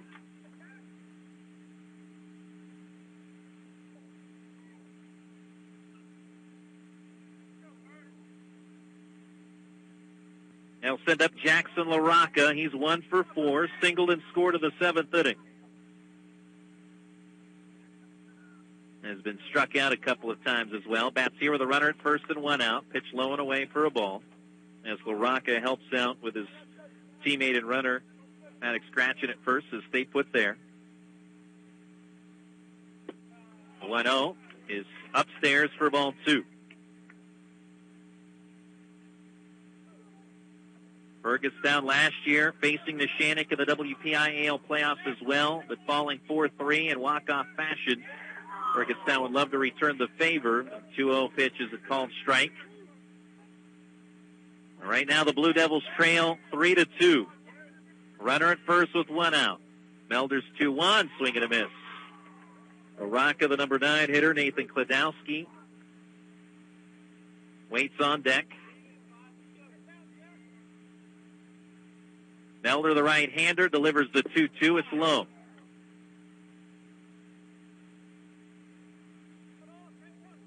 So cloud cover continues and some raindrops falling. Not enough to impact the contest at this point, but enough to make me uncomfortable. Payoff is ball 4. So that'll push Gratchen into scoring position at second base. LaRocca on at first, and that's huge for LaRocca to turn the order over. With 2 aboard now and 1 out and an opportunity for Kladowski. He's reached 3 times, a couple of singles and a walk. His base hits have been hit hard to right field today. 3-2 Neshannock in the bottom of the 11th. Breaking ball up and in for ball 1.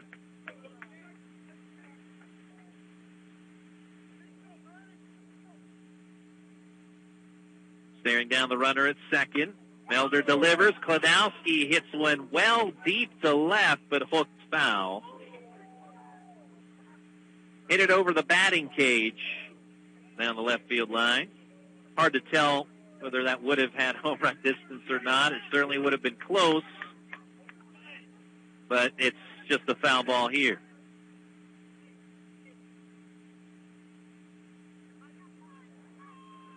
If that one was fair, you'd be looking at a walk-off winner for Burgettstown. 1-1 pitch, curveball is outside. Neshannock took the lead at the top of the 11th.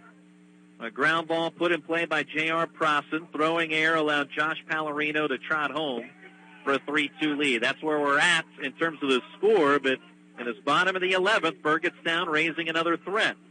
A pitch missing for a ball, 3-1. Gratchen at second. He was hit by a pitch. LaRocca at first. He walked with one out in the inning. Melder's 3-1. It's ball 4. Bases loaded for Burgettstown. Game-tying run is 90 feet away. Game-winning run is at second base in scoring position. And we've got another meeting on the mound here for Neshannock. His head coach, John Calero, will head over to talk with Melder.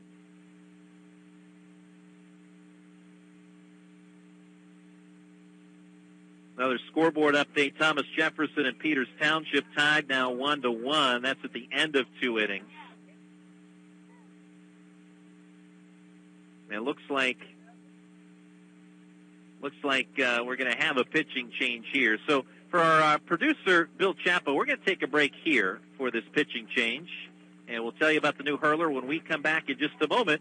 Is your score at the bottom of the 11th, 3-2. Neshannock leading Burgettstown. We'll have more at the bottom of the 11th in just a moment. The Bottle Countdown takes you back in time. This is Terry Hazlett, and every Sunday at noon we highlight a week from the golden age of Top 40 radio, followed by Cruisin' Sunday from 2 to 6. And this is Gee Whiz George, host of Cruisin' Sunday night. Starting at 6, I bring back forgotten classics, local favorites, and the parking edition at 11. We go where most stations won't. Every Sunday here on WJPA. Having a newborn or one on the way can be an overwhelming time. WIC wants to remind pregnant and postpartum women that they are here for you with nutrition and breastfeeding education. Blueprints WIC even provides additional breastfeeding support through their Breastfeeding Peer Counselor program. They also provide an average of $64 per month benefit on healthy foods, plus farmer market vouchers for those who qualify, and more. WIC is wanting to help you. Visit myblueprints.org or call to set up your appointment. PA WIC is funded by the USDA. This institution is an equal opportunity provider.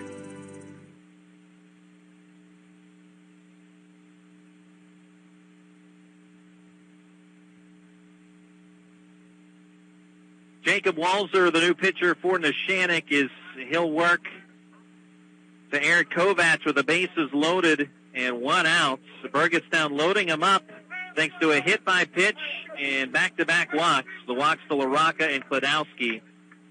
Walzer this season, 1-2 record, has given up 5 earned runs in 19 1/3 innings. This is 10th appearance of the season, and he brings ball 1 to Kovacs. So Burgettstown, a base hit or a walk would tie the game. Base hit could even win it. 1 out, 3-2 Neshannock, bottom of the 11th, foul ball out of play. So never say die Burgettstown. They tied it in the bottom of the 7th. They have a chance to make some big things happen here in the bottom of the 11th as well. Neshannock taking the lead on an errant throw in the top half of this 11th as Walzer brings the 1-1. That is downstairs for a ball, and now 2-1.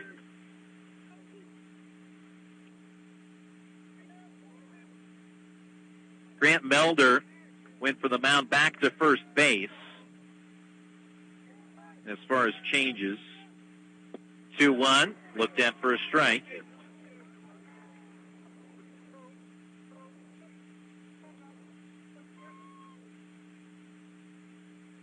Bases loaded in the bottom of the 11th. 2-2. Called strike 3. Walzer punches out Kovacs. 2 outs. A huge strikeout for Walzer. So no sacrifice fly opportunities for Burgettstown now in hopes of tying it. A.J. Kuzier, who drove in the game-tying run in the 7th on an RBI ground ball. That would also have been an option had Kovac not struck out. But now 2 away. Bases loaded for Burgettstown on the bottom of the 11th. 3-2 Neshannock, foul ball out of play. Yeah, the bases loaded up. Gift wrap for Burgettstown, thanks to a hit by pitch to Gratchen, a walk to LaRocca, and a walk to Kladowski. Those 3 are aboard here in the bottom of the 11th. Neshannock leads 3-2. 0-1 pitch, called strike. Curveball that bends over the inside quarter for the right-hander Walzer. Walzer, who had a save against Shenango in his first varsity innings earlier this year, also a save against Bentworth in the postseason. Brings the 0-2 pitch up and in for a ball. He would earn the save in this situation if he can get the final out, and Melder would be the winning pitcher. So one more out to get, and he will step off as time granted to the batter, A.J. Kuzier. Wants to give Walzer a moment to think about it. Neshannock leads 3-2. Bases loaded. Hits the batter, and we're tied again. Hit by pitch. Hits Kuzier, and we're even 3-3 in the 11th. Without the benefit of a base hit, Burgettstown has tied it. Bases are loaded for Andrew Bradle.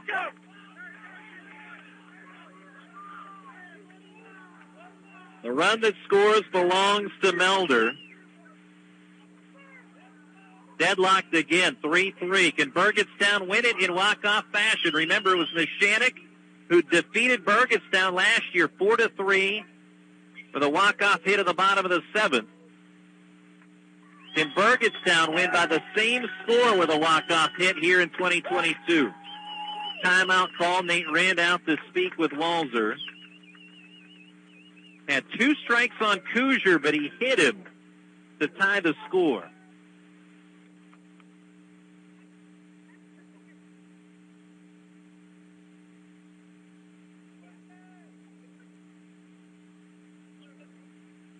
Trying to regain focus here is Walzer, is our first base umpire. Ron Hudson, the umpires were discussing something. They'll now return to their positions. 2 outs, bases loaded, tie game in the 11th. Breaking ball strike from Jacob Walzer.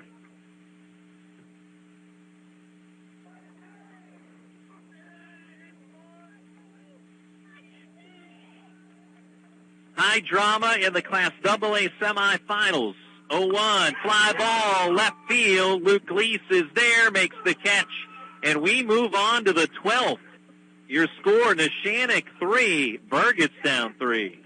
Planning your ride on public transit has never been easier with the Freedom Transit mobile app. Access real-time bus information and plan your commute with the built-in trip planner. The Freedom Transit app also allows you to explore future bus times and purchase, manage, and redeem bus passes right on your phone. Create an account through the mobile app to connect bus passes on your phone to a Freedom Transit smart card for more convenience and flexibility. Learn more about the new Freedom Transit mobile app. Visit freedom-transit.org.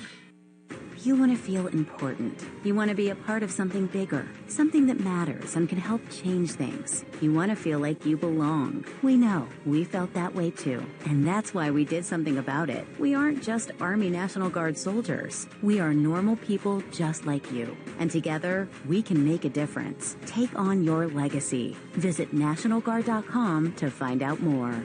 Sponsored by the Pennsylvania Army National Guard. Aired by the Pennsylvania Association of Broadcasters and this station.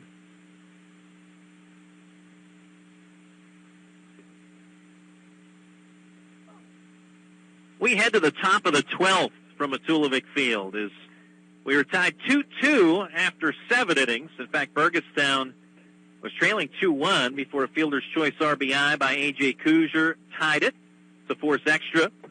And we remained at 2-2, until the top of the 11th when Neshannock scored on a 2-out ground ball errant throw that allowed Josh Pallarino to score. That gave Neshannock a 3-2 lead, but Burgettstown, once again, similar situation to the 7th. They load them up, and then a hit by pitch RBI for A.J. Kuzier. So Kuzier again tied the score, this time 3-3. A hard-line drive to left off the bat of Andrew Bradle that gave the Burgettstown fans a charge, but it was caught by Luke Lease to end the inning. And here we go on to the 12th. So Neshannock took the lead in the 11th. Burgettstown tied it in the 11th. And now on to the 12th. And it will still be Andrew Bradle in relief for the Blue Devils. Bottom of the third, Thomas Jefferson and Peters Township tied 1-1. We'll do our best to keep you updated on that game. And thank you to Bob Gregg for all that information as well. And again, when we get to a final score in this contest, we're going to say goodbye in a hurry. Top of the 12th, Grant Melder leads off for Neshannock. Fastball is strike one. Melder 0 for 4, plus a walk through the free pass of the 10th.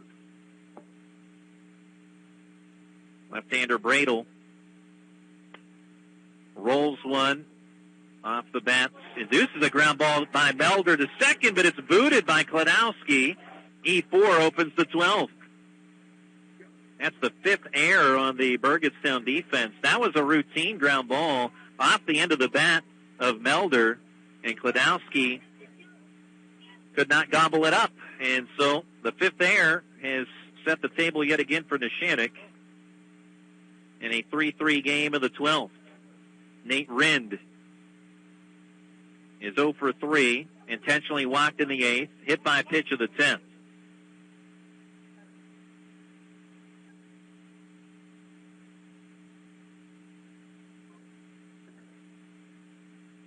Bradle trying to gather himself as he leans in for the signs with A.J. Kuzier. Stares down the runner at first. Short lead in that direction. Comes plateward. Breaking ball. Ground ball to Offer. Off of Elish. That'll trickle behind him. And another error. 6th on Burgettstown. So Melder to second. Rind is aboard on the E5.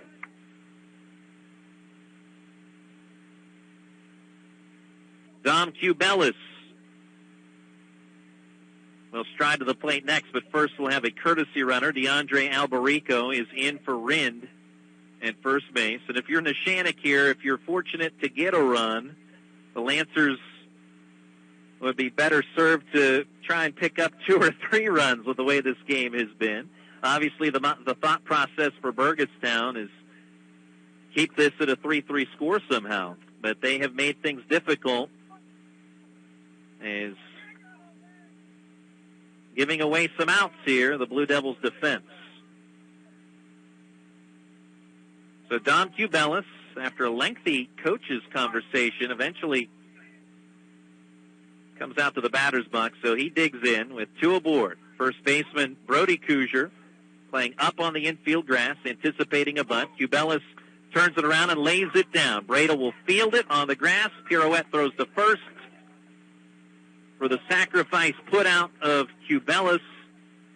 That'll go 1-4 on the putout.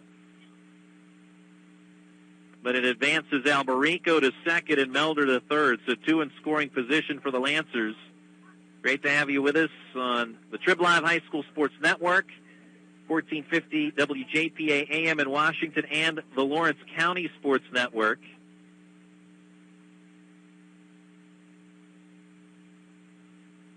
Of the 6 errors that have occurred in this game for Burgettstown, 5 of which have come in extra innings. And when you do that math, when you play with fire, you're bound to get burned. And so fortunate that they haven't been burned more. But right now, after the 6th total error of the game and 5th of extra innings, Burgettstown in a pretty big pickle right now.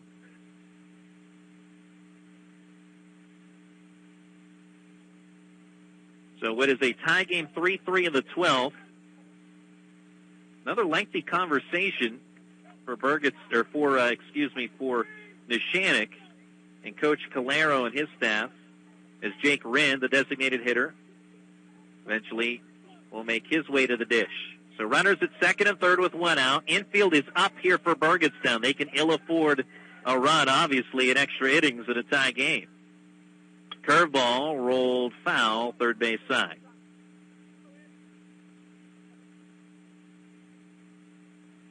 So when this one goes final, it'll be a quick post game. We will not take a break. As far as a station break, we'll just move right on into a quick recap scenario.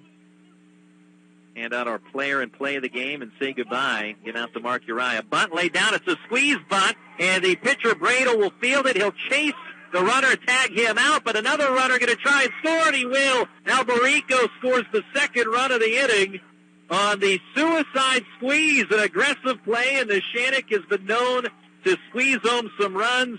They not only squeeze home one, they bring in two, and it's now 5-3 Neshannock.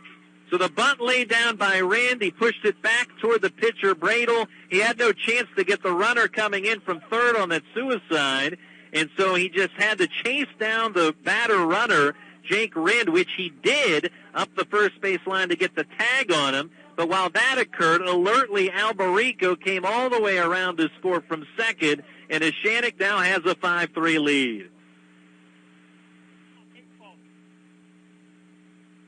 Now, it's not the first time that they have scored multiple runs in a scenario like this. So Neshannock gets the job done on that squeeze bunt by Rind, brings home two.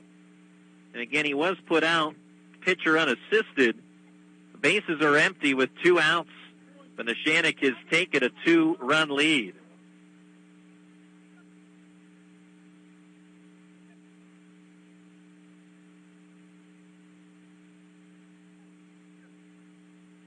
New batter for Neshannock, pinch hitter, is Boyd Kurtz, hitting for Jack Gleese.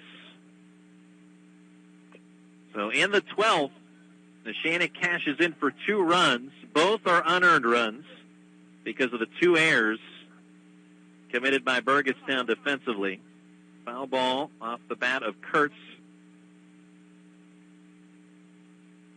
for a strike. So Boyd Kurtz, the sophomore 5'8" ball player.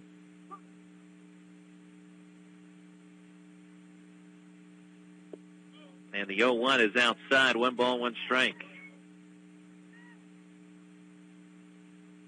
Neshannock 5 runs on 5 hits. No errors. Burgettstown 3 runs on 11 hits, but 6 errors. 1-1. Low it in. Well, if you take a look at extra innings, everything has been a free gift in terms of run scoring. Even Burgettstown's run came courtesy of 2 hit-by pitches and 2 walks. They tied it up at the time at 3, but 2 runs in this 12th. 2-1. Breaking ball misses the outside corner, 3-1.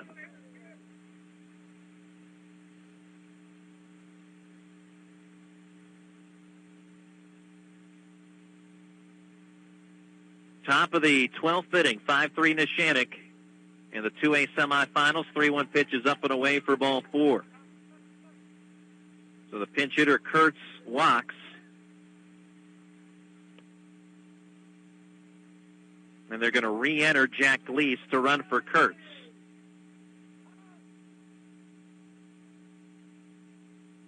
So Jack Gleese immediately back in after he was pinch hit for. Will take over as the runner at first base. Luke Gleese to bat. He has often been on base today. 2-run double in the 2nd, walked in the 7th. Reached on a sac bunt error in the 9th.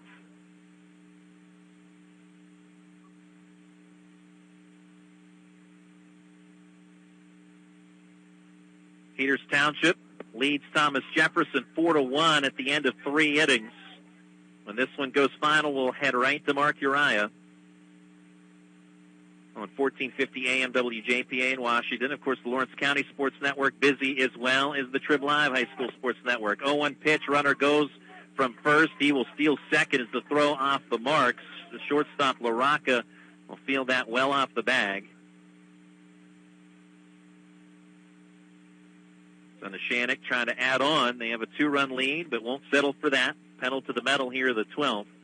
And again, we were discussing that with the way this game has gone. You'd be better served to play for a multiple-run inning if you're the Lancers.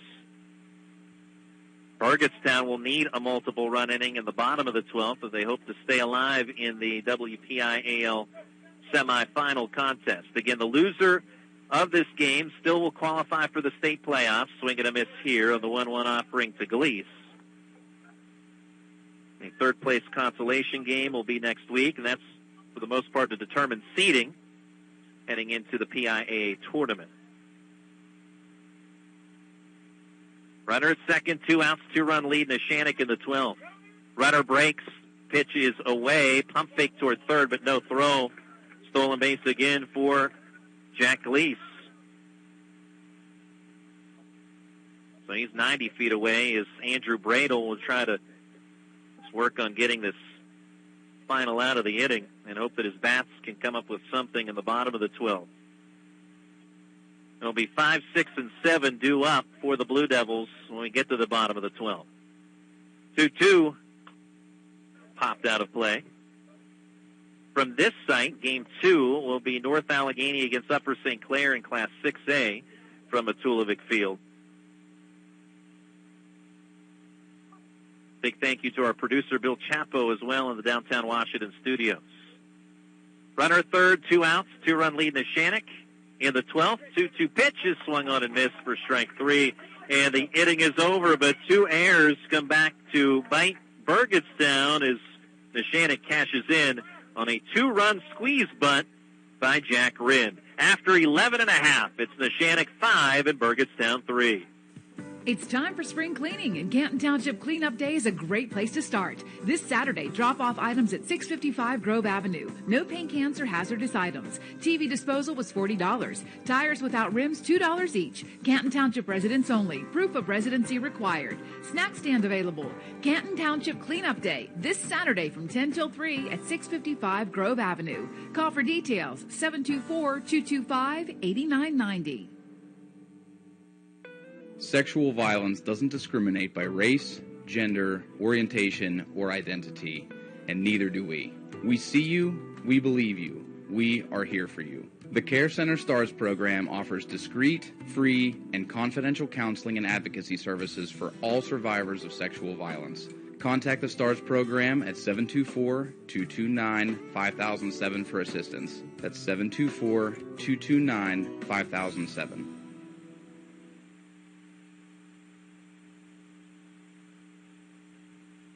Bottom of the 12th. For the third time in this game, Burgettstown is down to their final 3 outs are the Blue Devils. It happened in the 7th. They tied it. Happened in the 11th. The Blue Devils tied it. But those were both 1-run deficits. Now in the bottom of the 12th, it's a 5-3 score favoring Neshannock. And right-hander Jacob Walzer, who could not collect the save in the 11th, but could become the winning pitcher if he can seal the deal here. 1-0 is a strike at the knees to Luke Lounder. Lounder has singled twice. He's 2 for 5 overall. Raindrops back again here at Matulovic Field. 1-1, swing and a miss. Chases a pitch low and out of the zone does Luke Lounder. Lounder, right-handed hitter, facing the right-handed throwing Jacob Walzer. 1-2. Fouled straight back as Lounder stays alive.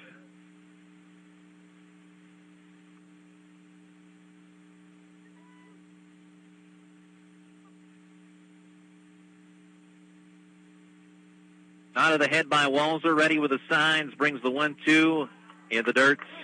Overthrew that fastball, 2 balls and 2 strikes. So Neshannock took a 2-0 lead in the second on a 2-run, 2-out double by Luke Gleese. Burgettstown cut the deficit to 2-1 in the 6th on an RBI single by Brody Kuzier. And as the 2-2 pitch called strike 3 gets Lounder for the inning's first out, second strikeout for Walzer since he checked in the 11th. Burgettstown again cut it to 2-1 with the RBI single by Kuzier, that being Brody Kuzier. They tied it in the 7th on a fielder's choice RBI by A.J. Kuzier in the bottom of the 7th. Fastball swing and a miss, strike 1 on Brody Kuzier. Neshannock grabbed the lead on an error in the 11th. Burgettstown tied it on a bases-loaded hit by pitch in the bottom of the 11th. A.J. Kuzier again with the RBI. Foul ball out of play here. Then in the top of the 12th, back-to-back errors open the inning, and a suicide 2 RBI squeeze bunts by Jake Rind is given Neshannock a 2-run lead, 5-3. That's where we're at now. 1 out, nobody on. 0-2, fly ball, shallow right center. That'll be deposited for a base hit off the bat of Brody Kuzier, so he is on to keep hope alive for the Blue Devils.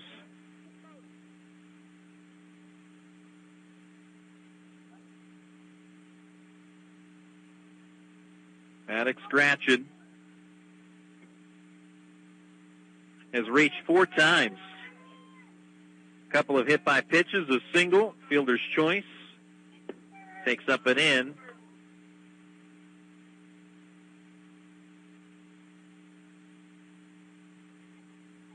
One for 3 overall is Gratian. Runner at first, 1 out. Swing and a miss. Foul tip into the glove of Nate Rind for a strike.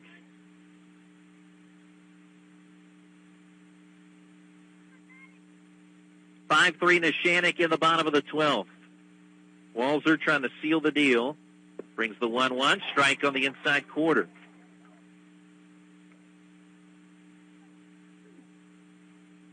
Now, hard to really tell the batter's box at this point in the game in the 12th inning, but Gratian must really crowd the plate because every pitch to him, he backs off as if it's inside. 1-2, popped up, and over our heads.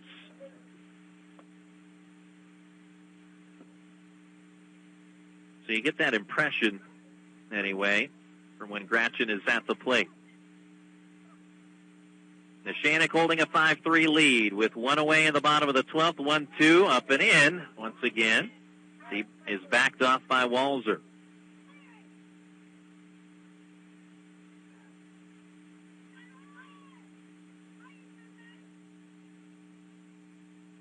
Gratian trying to battle from the stretch. Walzer's pitch in the dirt. That'll get away. Off the second goes Kuzier on the wild pitch. If you're Walzer, now the throw back to the pitcher from Rind goes over his head, but the middle infielders recognize that, and they hurriedly chase the ball down, which will keep the runner at second. But, again, if you're Walzer, don't worry so much about the runner on base. Just focus on the batter here. With a 2-run lead. Payoff pitch is high. Ball 4. And the game-tying run is on the bases for Burgettstown.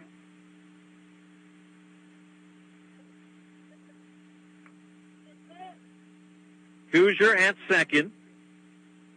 Now Gratian at first. As he is seemingly always on base, he finds a way. Whether it's a single, hit by pitch, or now a walk. And we've got another mound visit here with Coach John Calero. Coach Calero, also a teacher at Newcastle. As Limon noted earlier on, had resigned as coach after the 2021 season, but decided to return. And is in the Lawrence County Sports Hall of Fame for his career as a baseball player and basketball player at Newcastle, as well as his career at Clarion University. Was an All-PSAC West pick in 1995, and the part owner and director of 3H Sports Indoor Facility. Wraps up that meeting. Now Sam Elish bats with 2 aboard. He represents the game-winning run at the plate and has shown good power at times on a couple of fly balls he has hit. Fastball to him is strike 1. Neshannock 5 runs on 5 hits, no errors. Burgettstown 3 runs on 12 hits and 6 errors. 2 on with 1 out for Elish. Third baseman even with the bag. That's Schaefer. Foul ball out of play. And now Elish behind 0-2.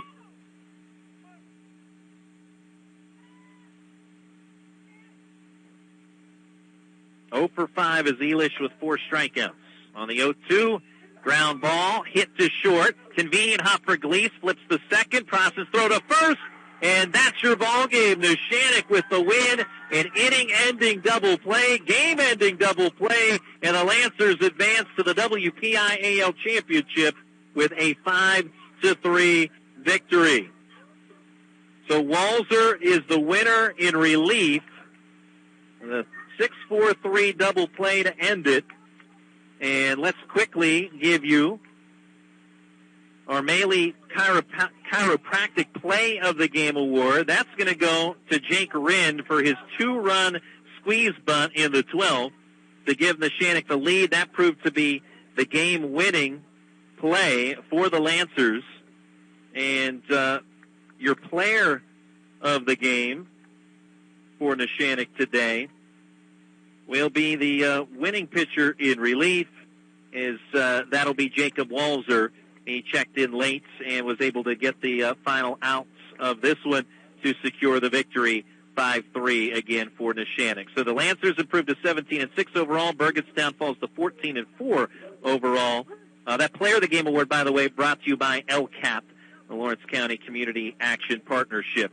Proud to bring you that. So a lot of different entities collaborating for this one. We're going to say goodbye. Thank you to Bill Chapo. For my partner, Lee Moan, from earlier on, I'm Randy Gore. Final, Neshannock defeats Burgettstown 5-3. Everybody's still alive for the state playoffs. Neshannock will head to Wild Things Park next week for the title. Burgettstown will play in the third-place consolation game next week as well. So we're going to send it on to Mark Uriah here on WJPA AM for the Peters Township Thomas Jefferson game there in the fourth, with Peters Township leading 4-1. Goodbye, everyone, from Matulovic Field here in Shaler. Downtown Washington's Main Street Farmers Market is back. Shop for fresh fruits and vegetables, bread, meat, eggs, hot foods, and more. Plus music from the Trinity Jazz Band and Choir. And visit with the Washington Gay Straight Alliance at the community table. Bring your SNAP card for extra savings. The Main Street Farmers Market, Thursdays from 3 till 6 under the Community Pavilion in downtown Washington with free parking. Sponsored in part by Washington Rotary Club and Citywide Development Corporation, Campbell Insurance Associates, and Washington and Jefferson College.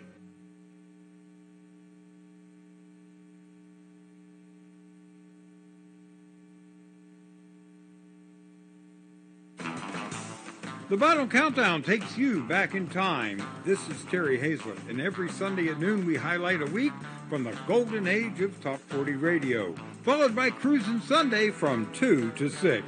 And this is Gee Whiz George, host of Cruisin' Sunday night. Starting at 6, I bring back forgotten classics, local favorites, and the parking edition at 11.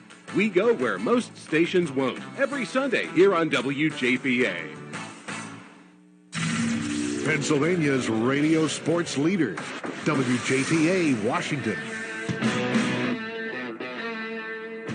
This is the TribLive High School Sports Network, the official streaming partner of the WPIAL, featuring exclusive coverage of all playoffs and championships.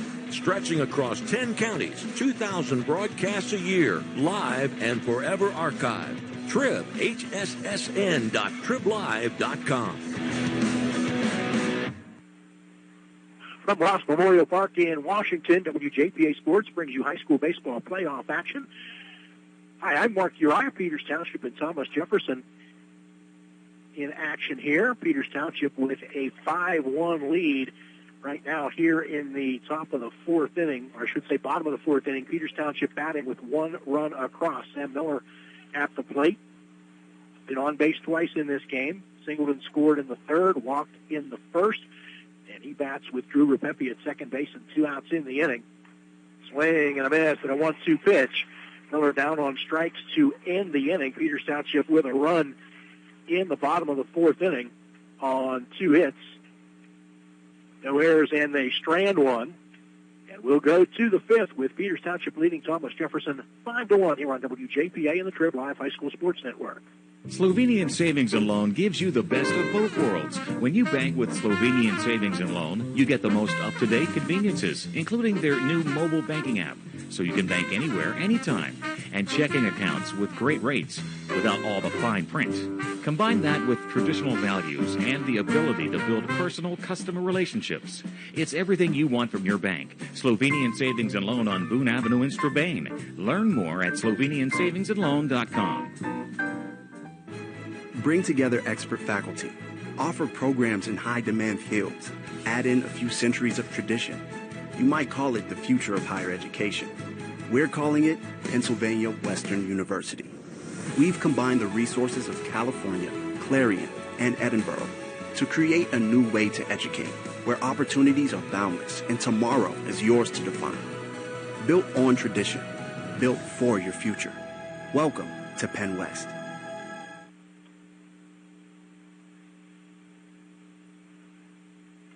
And we apologize for getting to you late, but the Burgettstown Neshannock game running 12 innings with Neshannock winning 5-3 got to us late. Must be something with me and Peters Township, because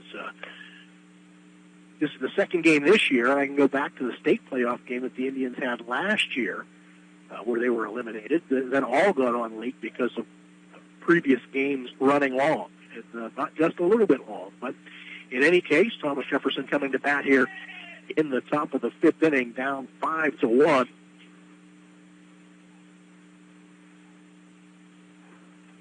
Brady Haberman will lead off.